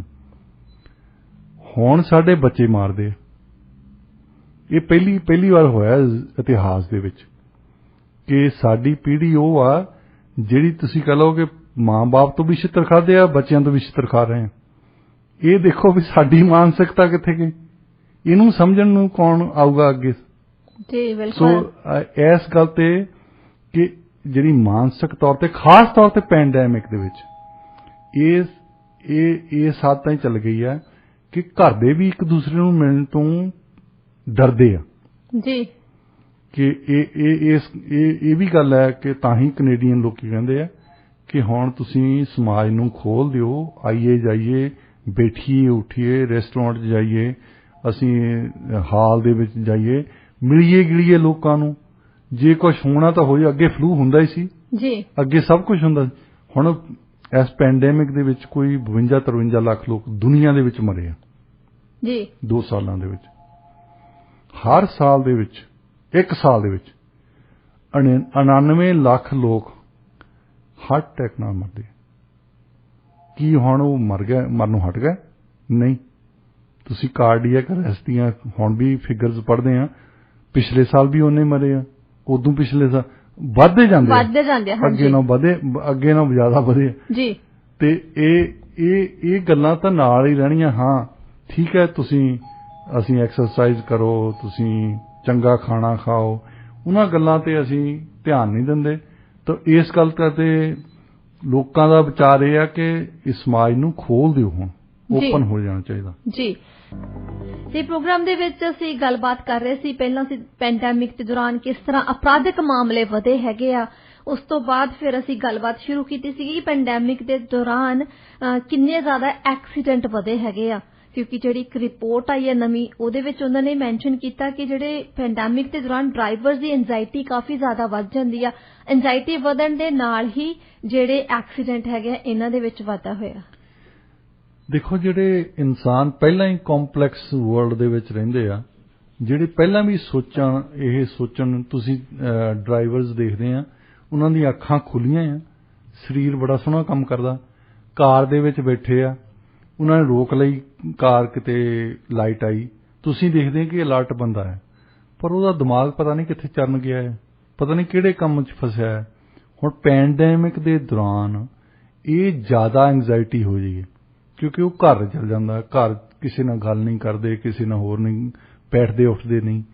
ਉਹਨਾਂ ਨੂੰ ਜਿਹੜੇ ਪਹਿਲਾਂ ਫਿਕਰ ਹੁੰਦੇ ਸੀ ਨਾ 60%, ਉਹ 70% ਹੋ ਗਿਆ, 80% ਹੋ ਗਿਆ। ਸੋ ਉਹ ਗੱਲਾਂ ਲੈ ਕੇ ਮਨ ਦੇ ਵਿੱਚ, ਜਿਹੜਾ ਬੰਦਾ ਤੁਰਦਾ ਆ ਉਹ ਸੋਚਦਾ ਕਿ ਮੈਂ ਹੁਣ ਸਟਰੀਟ ਕ੍ਰਾਸ ਕਰਨੀ ਆ, ਆਪ ਹੀ ਖੜਾ ਕਰੂਗਾ, ਪਰ ਉਹਨਾਂ ਨੂੰ ਇਹ ਅਸਿਊਮ ਨਹੀਂ ਕਰਨਾ ਚਾਹੀਦਾ, ਕਿਉਂਕਿ ਬੰਦੇ ਦੀ ਅੱਖ ਖੁੱਲੀ ਆ, ਹੱਥ ਉਹਦਾ ਸਰੀਰ ਬੈਠਾ ਦਿਖਦਾ ਹੈ ਕਿ ਜਾਗਦਾ ਆ। ਇਹਦਾ ਮਤਲਬ ਇਹ ਨਹੀਂ ਹੈ ਕਿ ਬੰਦਾ ਇੱਥੇ ਆ। ਸੋ ਪੈਡੈਸਟਰੀਅਨ ਨੂੰ ਖਾਸ ਤੌਰ 'ਤੇ ਧਿਆਨ ਰੱਖਣਾ ਚਾਹੀਦਾ। ਉਹਨਾਂ ਦੇ ਐਕਸੀਡੈਂਟ ਬਹੁਤ ਵੱਧ ਗਏ। ਇਹ ਇੱਕ ਸ਼ਹਿਰ 'ਚ ਨਹੀਂ ਵਧੇ, ਸਾਰੇ ਸ਼ਹਿਰਾਂ ਦੇ ਵਿੱਚ ਵਧੇ, ਔਰ ਸਾਰੇ ਸ਼ਹਿਰਾਂ ਦੇ ਵਿੱਚ ਮੈਂ ਸਵੇਰੇ ਆਉਣਾ ਹੁੰਦਾ, ਉਸ ਵੇਲੇ ਹਨੇਰਾ ਹੁੰਦਾ। ਹਨੇਰੇ ਦੇ ਵਿੱਚ ਹੁਣ ਇੱਥੇ ਖਾਸ ਤੌਰ 'ਤੇ ਮੀਂਹ ਪੈਂਦਾ ਰਹਿੰਦਾ, ਮੀਂਹ ਦੇ ਵਿੱਚ ਇੱਕ ਕੁੜੀ ਉੱਥੇ 88 ਦੀ ਲਾਈਟਾਂ ਕ੍ਰੋਸ ਕਰਦੀ, ਮੈਂ ਤਕਰੀਬਨ ਉਸ ਵੇਲੇ ਜਾਣਾ ਹੁੰਦਾ ਜੀ, ਤੇ ਉਹ ਇੱਕ ਦੀ ਗੱਲ ਨਹੀਂ ਹੈ, ਮਤਲਬ ਸਾਰਿਆਂ ਦੀ ਜਸਟ ਐਨ ਐਗਜ਼ਾਮਪਲ ਹੈ। ਉਹਨੇ ਕਾਲੀ ਪੈਂਟ ਪਾਈ ਹੁੰਦੀ ਹੈ, ਕਾਲੇ ਬੂਟ ਪਾਏ ਹੁੰਦੇ ਆ, ਤੇ ਉੱਤੇ ਗ੍ਰੇ ਜਿਹੜੀ ਜੈਕਟ ਪਾਈ ਹੁੰਦੀ ਹੈ, ਤੇ ਸਿਰ ਤੇ ਟੋਪੀ ਵੀ ਕਾਲੇ ਰੰਗ ਦੀ ਲਈ ਹੁੰਦੀ ਹੈ। ਇਹ ਚੀਜ਼ਾਂ ਜਿਹੜੀਆਂ ਹਨੇਰੇ 'ਚ ਨਜ਼ਰ ਨਹੀਂ ਆਉਂਦੀਆਂ। ਹੁਣ $1 ਲਾ ਲਓ, $1 ਵੱਧ ਤੋਂ ਵੱਧ ਲੱਗਣਾ ਕਿ ਤੁਸੀਂ 2 ਫੁੱਟ ਦਾ ਕੋਈ ਰੀਬਨ ਚਿੱਟਾ ਖਰੀਦ ਲਓ, ਪੀਲਾ ਖਰੀਦ ਲਓ, ਜਿਹੜਾ ਬਾਂਹ ਨੂੰ ਬੰਨ੍ਹ ਲਓ, ਲੱਤ ਨੂੰ ਬੰਨ੍ਹ ਲਓ, ਜਿਹੜਾ ਜੇ ਲਾਈਟ ਪਵੇ ਉਹ ਕਮ ਸੇ ਕਮ ਦਿਸਦਾ ਪਵੇ ਜੀ। ਹੁਣ ਜੇ ਇਹ ਇੱਕ ਲੜਕੀ ਤੁਰੀ ਜਾਂਦੀ ਆ, ਉਹ ਬਿਲਕੁਲ ਲਾਗੇ ਜਾ ਕੇ ਕਿਸੇ ਨੇ ਧਿਆਨ ਦੇਤਾ ਤਾਂ ਪਤਾ ਲੱਗਦਾ, ਵੈਸੇ ਪਤਾ ਨਹੀਂ ਲੱਗਦਾ। ਸੋ ਪੈਡੈਸਟਰੀਅਨ ਦਾ ਵੀ ਇੱਕ ਥੋੜਾ ਜਿਹਾ ਫਰਜ਼ ਬਣਦਾ ਹੈ ਕਿ ਸਭ ਤੋਂ ਪਹਿਲਾਂ ਤਾਂ ਇਹ ਦੇਖੇ ਕਿ ਜੇ ਹਨੇਰੇ ਦੇ ਵਿੱਚ ਜਾਣਾ ਤੇ ਕਮ ਸੇ ਕਮ ਲਾਈਟ ਦੇ, ਜੇ ਕਾਰ ਦੀ ਲਾਈਟ ਚੱਲਦੀ ਆ, ਟਰੱਕ ਦੀ ਲਾਈਟ ਚੱਲਦੀ ਆ, ਉਹਨਾਂ ਨੂੰ ਜੇ ਤੁਸੀਂ ਕੋਈ ਇਸ ਰੰਗ ਦੇ ਕੱਪੜੇ ਪਾਏ ਆ ਨਾ ਜਿਹੜੇ ਦਿਸ ਪੈਣ, ਜਿੱਦਾਂ ਚਿੱਟਾ ਰੰਗ ਦਿਸ ਪੈਂਦਾ ਹੈ, ਪੀਲਾ ਦਿਸ ਪੈਂਦਾ ਹੈ, ਜੇ ਤੁਸੀਂ ਗ੍ਰੇ ਰੰਗ ਦਾ ਪਾਇਆ ਆ, ਸਰਦਈ ਰੰਗ ਦੇ ਪਾਏ ਆ, ਕਾਲੇ ਰੰਗ ਦੇ ਪਾਏ ਆ, ਉਹ ਬਿਲਕੁਲ ਨਹੀਂ ਦਿਸਦੇ। ਅੱਛਾ, ਉਹ ਇਹ ਸਾਵਧਾਨੀ ਦੀ ਗੱਲ ਹੈ ਸਾਰੇ ਪੈਡੈਸਟਰੀਅਨ ਦੇ ਲਈ। ਦੂਸਰੀ ਗੱਲ, ਪੈਡੈਸਟਰੀਅਨ ਨੂੰ ਇਹ ਦਿਮਾਗ 'ਚ ਆਇਆ ਆ ਬਈ ਇਹ ਮੇਰਾ ਹੱਕ ਬਣਦਾ ਕਿ ਮੈਂ ਕ੍ਰੋਸ ਕਰ ਲਵਾਂ ਜੀ। ਇਹ ਠੀਕ ਹੈ, ਤੁਹਾਡਾ ਹੱਕ ਬਣਦਾ, ਪਰ ਉਹ ਤੋਂ ਵੱਡੀ ਕਾਰ ਆ, ਉਹ ਤੋਂ ਵੱਡਾ ਟਰੱਕ ਆ, ਹੈ ਨਾ। ਹੱਕ ਕੁਛ ਨਹੀਂ ਹੁੰਦੇ। ਜੇ ਉਸ ਬੰਦੇ ਨੇ ਤੁਹਾਨੂੰ ਮਾਰ ਦਿੱਤਾ, ਇਹ ਹੱਕ ਤੁਹਾਡੇ ਨਾਲ ਹੀ ਚੱਲ ਜਾਣਾ। ਪਰ ਤੁਸੀਂ ਇੱਕ ਹੋਰ ਵੀ ਚੀਜ਼ ਨੋਟਿਸ ਕੀਤੀ ਹੋਣੀ ਆ, ਜਿਹੜੇ ਪੈਡੈਸਟਰੀਅਨ ਹੈਗੇ ਆ ਉਹ ਜੇ ਵਾਕਿੰਗ ਬਹੁਤ ਕਰਦੇ ਆ, ਜਿਵੇਂ ਚਾਹੇ ਲਾਈਟਸ ਨਾ 10 ਕਦਮਾਂ ਦੀ ਦੂਰੀ ਤੇ ਹੋਣ, ਜਾ ਕੇ ਉੱਥੇ ਨਹੀਂ ਉਹਨਾਂ ਨੇ ਜਾਣਾ, ਉਹਨਾਂ ਨੇ ਸਿਰਫ ਨਿਗਾਹ ਜੀ ਘੁਮਾਉਣੀ ਆ ਕਿ ਆਲੇ ਦੁਆਲੇ ਹਜੇ ਦੂਰ ਨੇ ਕਾਰਾਂ ਕਿ ਅਸੀਂ ਦੌੜ ਕੇ ਲੰਘ ਜਾਣਾ। ਪਰ ਉਹ ਇੰਨਾ ਜ਼ਿਆਦਾ ਸਮਾਂ ਨਹੀਂ ਹੁੰਦਾ ਤੇ ਡਰਾਈਵਰ ਨੂੰ ਥੋੜੀ ਪਤਾ ਹੁੰਦਾ ਕਿ ਕਿਸੇ ਨੇ ਅੱਗੇ ਤੋਂ ਇੰਨੀ ਤੇਜ਼ੀ ਦੇ ਨਾਲ ਲੰਘ ਜਾਣਾ। ਜਿਵੇਂ ਤੁਸੀਂ ਮੈਂਸ਼ਨ ਕੀਤਾ ਕਿ ਹੁਣ ਸਪੈਸ਼ਲੀ ਜਦੋਂ ਮੀਂਹ ਪੈ ਰਿਹਾ ਹੁੰਦਾ ਜਾਂ ਫਿਰ ਜਦੋਂ ਮੌਸਮ ਇਹੋ ਜਿਹਾ ਹੁੰਦਾ ਤੇ ਬੰਦੇ ਨੇ ਕਾਲੇ ਕੱਪੜੇ ਪਾਏ ਹੋਣਗੇ, ਉਦੋਂ ਸੱਚੀ ਨਹੀਂ ਪਤਾ ਲੱਗਦਾ। ਇਹ ਗੱਲ ਠੀਕ ਹੈ, ਜੇ ਵਾਕਿੰਗ ਬਹੁਤ ਹੈ। ਮੈਂ ਇੱਕ ਦਿਨ ਫਰੇਜ਼ਰ ਹਾਈਵੇ ਤੇ ਜਾਂਦਾ ਸੀ, ਔਰ ਮੇਰਾ ਖਿਆਲ ਜੇ 10 ਕਦਮਾਂ ਪਰੇ ਨੂੰ ਕੀਤੀ ਜਾਵੇ ਤਾਂ ਉੱਥੇ ਲਾਈਟ ਸੀ। ਤੁਸੀਂ ਲਾਈਟ ਤੇ ਜਾਓ, ਵੇਟ ਕਰੋ, ਜਦੋਂ ਰੈੱਡ ਲਾਈਟ ਹੈ ਤਾਂ ਨੈਚੁਰਲੀ ਅਸੀਂ ਖੜੇ ਹੋਵਾਂਗੇ। ਉਹ ਬੰਦੇ ਦੇ ਕੋਈ ਪ੍ਰੋਬਲਮ ਸੀ ਲੱਤ ਦੇ ਵਿੱਚ, ਉਹ ਮਸੀਂ ਤੁਰ ਰਿਹਾ ਸੀ, ਪਰ ਤੁਰ ਵੀ ਉਸ ਜਗ੍ਹਾ ਤੇ ਰਿਹਾ ਸੀ ਜਿੱਥੇ ਕੋਈ ਲਾਈਟ ਨਹੀਂ, ਜਿੱਥੇ ਕੋਈ ਪੈਡੈਸਟਰੀਅਨ ਨਹੀਂ ਜਾ ਸਕਦਾ, ਔਰ 4 ਲੇਨਾਂ ਆ ਉੱਥੇ। 4 ਲੇਨਸ ਤੁਸੀਂ ਕਿੱਦਾਂ ਕ੍ਰਾਸ ਕਰੋਗੇ ਜੇ ਬਿਲਕੁਲ ਹੀ ਸਲੋ ਜਾ ਰਹੇ? ਮੈਂ ਉੱਥੇ ਇੰਡੀਆ ਨੂੰ ਗਿਆ ਸੀ ਪਿੱਛੇ ਜਿਹੇ, ਤੇ ਉੱਥੇ ਮੈਂ ਰੀਅਲਾਈਜ਼ ਕੀਤਾ ਸਟ੍ਰੋਕ ਤੋਂ ਬਾਅਦ ਮੈਂ ਦੌੜ ਨਹੀਂ ਸਕਦਾ, ਇਹ ਮੇਰੀ ਕਮਜ਼ੋਰੀ ਆ ਹੁਣ, ਤੇ ਹੌਲੀ ਹੌਲੀ ਸ਼ਾਇਦ ਠੀਕ ਹੋ ਜਾਵਾਂ, ਪਰ ਅਜੇ ਮੈਂ ਦੌੜ ਨਹੀਂ ਸਕਦਾ। ਪੰਜਾਬ ਦੇ ਵਿੱਚ ਜੇ ਤੁਸੀਂ ਦੌੜ ਨਹੀਂ ਸਕਦੇ ਤਾਂ ਸੜਕ ਕ੍ਰਾਸ ਨਹੀਂ ਕਰ ਸਕਦੇ ਜੀ। ਇਹ ਤਾਂ ਬਿਲਕੁਲ ਸਹੀ ਗੱਲ ਆ। ਮੈਂ ਉੱਥੇ ਚੰਡੀਗੜ੍ਹ ਗਿਆ ਤੇ ਚੰਡੀਗੜ੍ਹ ਮੈਂ ਪਹਿਲੀ ਵਾਰੀ ਮੈਂ ਪੁਲਿਸ ਦੀ ਸਿਫਤ ਕਰਨ ਲੱਗਾ। ਪੁਲਿਸ ਦਾ ਕਾਂਸਟੇਬਲ ਖੜਾ ਸੀ ਲਾਈਟਸ ਤੇ, ਔਰ ਬੁਲਾਵਰਡ ਬਹੁਤ ਵੱਡਾ ਸੀ। ਮੈਂ ਕਿਹਾ ਵੀ ਲਾਈਟਸ ਤਾਂ ਮੈਂ ਹੌਲੀ ਤੁਰਦਾ ਆ ਤਾਂ ਉਦੋਂ ਤਾਂ ਲਾਈਟ ਹੋ ਜਾਣੀ। ਫਿਰ ਉਹ ਕਾਂਸਟੇਬਲ ਨੂੰ ਮੈਂ ਪੁੱਛਿਆ, ਮੈਂ ਕਿਹਾ ਕਾਕਾ ਜੇ ਤੂੰ ਉੱਥੇ ਤਾਂ ਹੀ ਮੈਨੂੰ ਛੱਡਿਆ, ਮੈਂ ਤਾਂ ਨੱਠ ਤਾਂ ਸਕਦਾ ਨਹੀਂ। ਉਹ ਕਹਿੰਦਾ ਅੰਕਲ ਖੜੇ ਹੋ ਇੱਥੇ, ਇੱਕ ਤਾਂ ਇੰਡੀਆ 'ਚ ਅੰਕਲ ਬਹੁਤ ਕਹਿੰਦੇ ਹੋ। ਹਾਂਜੀ। ਉਹਨੇ ਇੱਕ ਹੋਰ ਪੁਲਿਸ ਵਾਲਾ ਨਾਲ ਲਿਆ, 2 ਜਾਣੇ ਵਿਚਾਰੇ ਮੈਨੂੰ ਛੱਡ ਕੇ ਆਏ ਦੂਸਰੇ ਪਾਸੇ। ਫਿਰ ਮੈਂ ਦੇਖਿਆ, ਮੈਂ ਕਿਹਾ ਜੇ ਬੰਦਾ ਦੌੜ ਨਹੀਂ ਸਕਦਾ, ਇੰਡੀਆ ਦੇ ਵਿੱਚ ਤੁਸੀਂ ਸੜਕ ਕ੍ਰਾਸ ਨਹੀਂ ਕਰ ਸਕਦੇ। ਉੱਥੇ ਤਾਂ ਬਹੁਤ ਬੁਰਾ ਹਾਲ ਹੈ, ਉੱਥੇ ਬਹੁਤ ਬੁਰਾ ਰੂਲਸ ਐਂਡ ਰੈਗੂਲੇਸ਼ਨਸ ਨਹੀਂ ਫੋਲੋ ਕਰਦੇ। ਹੁਣ ਇੱਥੇ ਰੂਲਸ ਐਂਡ ਰੈਗੂਲੇਸ਼ਨ ਆ, ਪਰ ਇੱਥੇ ਤੁਸੀਂ ਇਹ ਦੇਖੋ ਕਿ ਹੋ ਸਕਦਾ ਮੀਂਹ ਪੈਂਦਾ ਹੋਵੇ, ਹੋ ਸਕਦਾ ਸਨੋ ਪਈ ਹੋਵੇ, ਹੋ ਸਕਦਾ ਉਹ ਬੰਦਾ ਕਾਰ ਹੀ ਚਲਾ ਰਿਹਾ ਨਾ, ਉਹਦਾ ਮਨ ਖਰਿਆ ਪਤਾ ਨਹੀਂ ਕਿੱਥੇ ਬੈਠਾ ਹੋਣਾ, ਘਰੋਂ ਲੜ ਕੇ ਆਇਆ ਹੋਣਾ, ਕੰਮ ਤੋਂ ਲੜ ਕੇ ਆਇਆ ਹੋਣਾ, ਉਹਨੂੰ ਹੋਰ ਐਂਗਜ਼ਾਇਟੀ ਹੋਣੀ ਆ, ਕਿਸੇ ਨੇ ਉਹਨੂੰ ਲੇ ਆਫ ਦਾ ਨੋਟਿਸ ਦੇ ਦਿੱਤਾ ਹੋਣਾ, ਪਤਾ ਨਹੀਂ ਉਹਦਾ ਦਿਮਾਗ ਕਿੱਥੇ ਕਿੱਥੇ ਘੁੰਮ ਰਿਹਾ। ਉਹ ਤਾਂ ਮਾਰੇ ਤੇ ਪਤਾ ਲੱਗਣਾ ਉਹਨੂੰ ਕਿ ਇੱਕ ਬੰਦਾ ਮੈਂ ਸਿੱਟ ਦਿੱਤਾ, ਤਾਂ ਫਿਰ ਇੱਕਦਮ ਰੋਕ ਲੂਗਾ, ਉਦੋਂ ਤਾਂ ਤੁਹਾਡੇ ਲਈ ਟੂ ਲੇਟ ਆ। ਸੋ ਪੈਡੈਸਟਰੀਅਨ ਜਿਹੜੇ ਆ ਉਹਨਾਂ ਨੂੰ ਆਪ ਵੀ ਧਿਆਨ ਰੱਖਣਾ ਚਾਹੀਦਾ। ਇਹ ਠੀਕ ਆ ਕਿ ਜਿਹੜੇ ਚਲਾਉਣ ਵਾਲੇ ਆ ਉਹਨਾਂ ਨੂੰ ਚਤੰਨ ਰਹਿਣਾ ਚਾਹੀਦਾ, ਸੋਚਣਾ ਚਾਹੀਦਾ ਕਿ ਸਾਨੂੰ ਨੀਂਦ ਨਾ ਆ ਜਾਵੇ, ਅਸੀਂ ਹੋਰ ਗੱਲਾਂ ਨਾ ਸੋਚੀਏ। ਜੀ ਬਿਲਕੁਲ, ਡਰਾਈਵਰਸ ਤੇ ਪੈਡੈਸਟਰੀਅਨ ਦੋਨਾਂ ਨੂੰ ਹੀ ਬਹੁਤ ਸਤਰਕ ਰਹਿਣਾ ਚਾਹੀਦਾ ਜਦੋਂ ਰੋਡ ਤੇ ਹੁੰਦੇ ਆ, ਧਿਆਨ ਰੱਖਣਾ ਚਾਹੀਦਾ। ਜਦੋਂ ਕੋਈ ਬੰਦਾ ਡਰਾਈਵ ਕਰਦਾ, ਤੁਸੀਂ ਜਦੋਂ ਬੈਠ ਜਾਂਦੇ ਹੋ ਗੱਡੀ ਦੇ ਵਿੱਚ ਤਾਂ ਤੁਹਾਨੂੰ ਉਸੇ ਵਕਤ ਆਪਣਾ ਜਿਹੜਾ ਫੋਕਸ ਆ ਨਾ ਤੁਹਾਡਾ ਰੋਡ ਤੇ ਹੋਣਾ ਚਾਹੀਦਾ। ਜਿਹੜੀਆਂ ਚੀਜ਼ਾਂ ਹੋਰ ਦਿਮਾਗ ਦੇ ਵਿੱਚ ਚੱਲਦੀਆਂ ਨੇ ਜਾਂ ਫਿਰ ਤੁਹਾਡੇ ਦਿਮਾਗ 'ਚ ਕਿਸੇ ਤਰੀਕੇ ਦਾ ਵੀ ਕੋਈ ਸਟ੍ਰੈਸ ਤੁਹਾਨੂੰ ਲੱਗਦਾ ਹੈਗਾ, ਉਸ ਬਾਰੇ ਉਸ ਟਾਈਮ ਤੇ ਨਾ ਸੋਚੋ। ਜੇ ਤੁਹਾਨੂੰ ਲੱਗਦਾ ਕਿ ਤੁਸੀਂ ਜ਼ਿਆਦਾ ਸਟ੍ਰੈਸਡ ਆਊਟ ਹੋ ਤਾਂ ਫਿਰ ਡਰਾਈਵ ਨਹੀਂ ਕਰਨੀ ਚਾਹੀਦੀ ਹੈਗੀ। ਅੱਜ ਕੱਲ ਤਾਂ ਸਾਰੇ ਲੋਕੀ ਉਬਰ ਵਗੈਰਾ ਮੰਗਵਾ ਲੈਂਦੇ ਨੇ, ਤੁਹਾਨੂੰ ਜ਼ਿਆਦਾ ਵੇਟ ਵੀ ਨਹੀਂ ਕਰਨੀ ਪੈਂਦੀ ਹੈਗੀ। 8:55 ਹੋ ਚੁੱਕੀ ਹੈ ਤੇ ਹੁਣ ਹੋ ਚੁੱਕਿਆ ਜੀ ਸਮਾਂ ਅੱਜ ਦੇ ਵਿਚਾਰ ਦਾ। ਦੇਖੋ, ਅੱਜ ਦਾ ਵਿਚਾਰ ਅਸੀਂ ਸ਼ੁਰੂ ਕਰਨ ਜਾ ਰਹੇ ਹਾਂ ਕਿ ਜਿਹੜੀਆਂ ਸਿਆਣਿਆਂ ਨੇ ਸਾਨੂੰ ਗੱਲਾਂ ਸੁਣਾਈਆਂ ਨੇ ਜੀ, ਉਹ ਅਸੀਂ ਸਾਂਝੀਆਂ ਕਰਨੇ ਆ ਸਰੋਤਾਂ ਦੇ ਨਾਲ ਜੀ। ਇੱਕ ਆਸ਼ਾਵਾਦੀ ਗੱਲ ਹੈ ਕਿ ਕਹਿੰਦੇ ਹੁੰਦੇ ਕਿ ਰੱਬ ਪੱਥਰ 'ਚ ਕੀੜੇ ਨੂੰ, ਪੱਥਰ ਦੇ ਵਿੱਚ ਹੁੰਦਾ ਉਹ, ਮਤਲਬ ਅਸੀਂ ਤਾਂ ਗੱਲ ਕਰਦੇ ਹਾਂ ਲੱਕੜ ਦੇ ਵਿੱਚ ਕੀੜਾ ਹੁੰਦਾ, ਪੱਥਰ ਦੇ ਵਿੱਚ ਕੀੜੇ ਨੂੰ ਖਾਣਾ ਦੇ ਦਿੰਦਾ ਜੀ। ਇਦਾਂ ਦੀ ਇੱਕ ਮਿਸਾਲ ਹੈ। ਉਹ ਕਹਿੰਦੇ ਕਿ ਬਸੰਤ ਜੰਗਲ ਦੇ ਫੁੱਲਾਂ ਤੇ ਵੀ ਆਉਂਦੀ ਹੈ, ਜ਼ਰੂਰੀ ਨਹੀਂ ਮਹਿਲਾਂ ਦੇ ਫੁੱਲਾਂ ਤੇ ਹੀ ਆਉਣੇ। ਇਹ ਬੜੀ ਇੰਪੋਰਟੈਂਟ ਗੱਲ ਹੈ।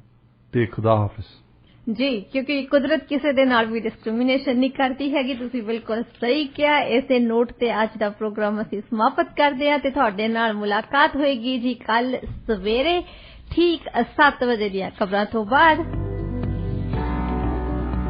Have a great day.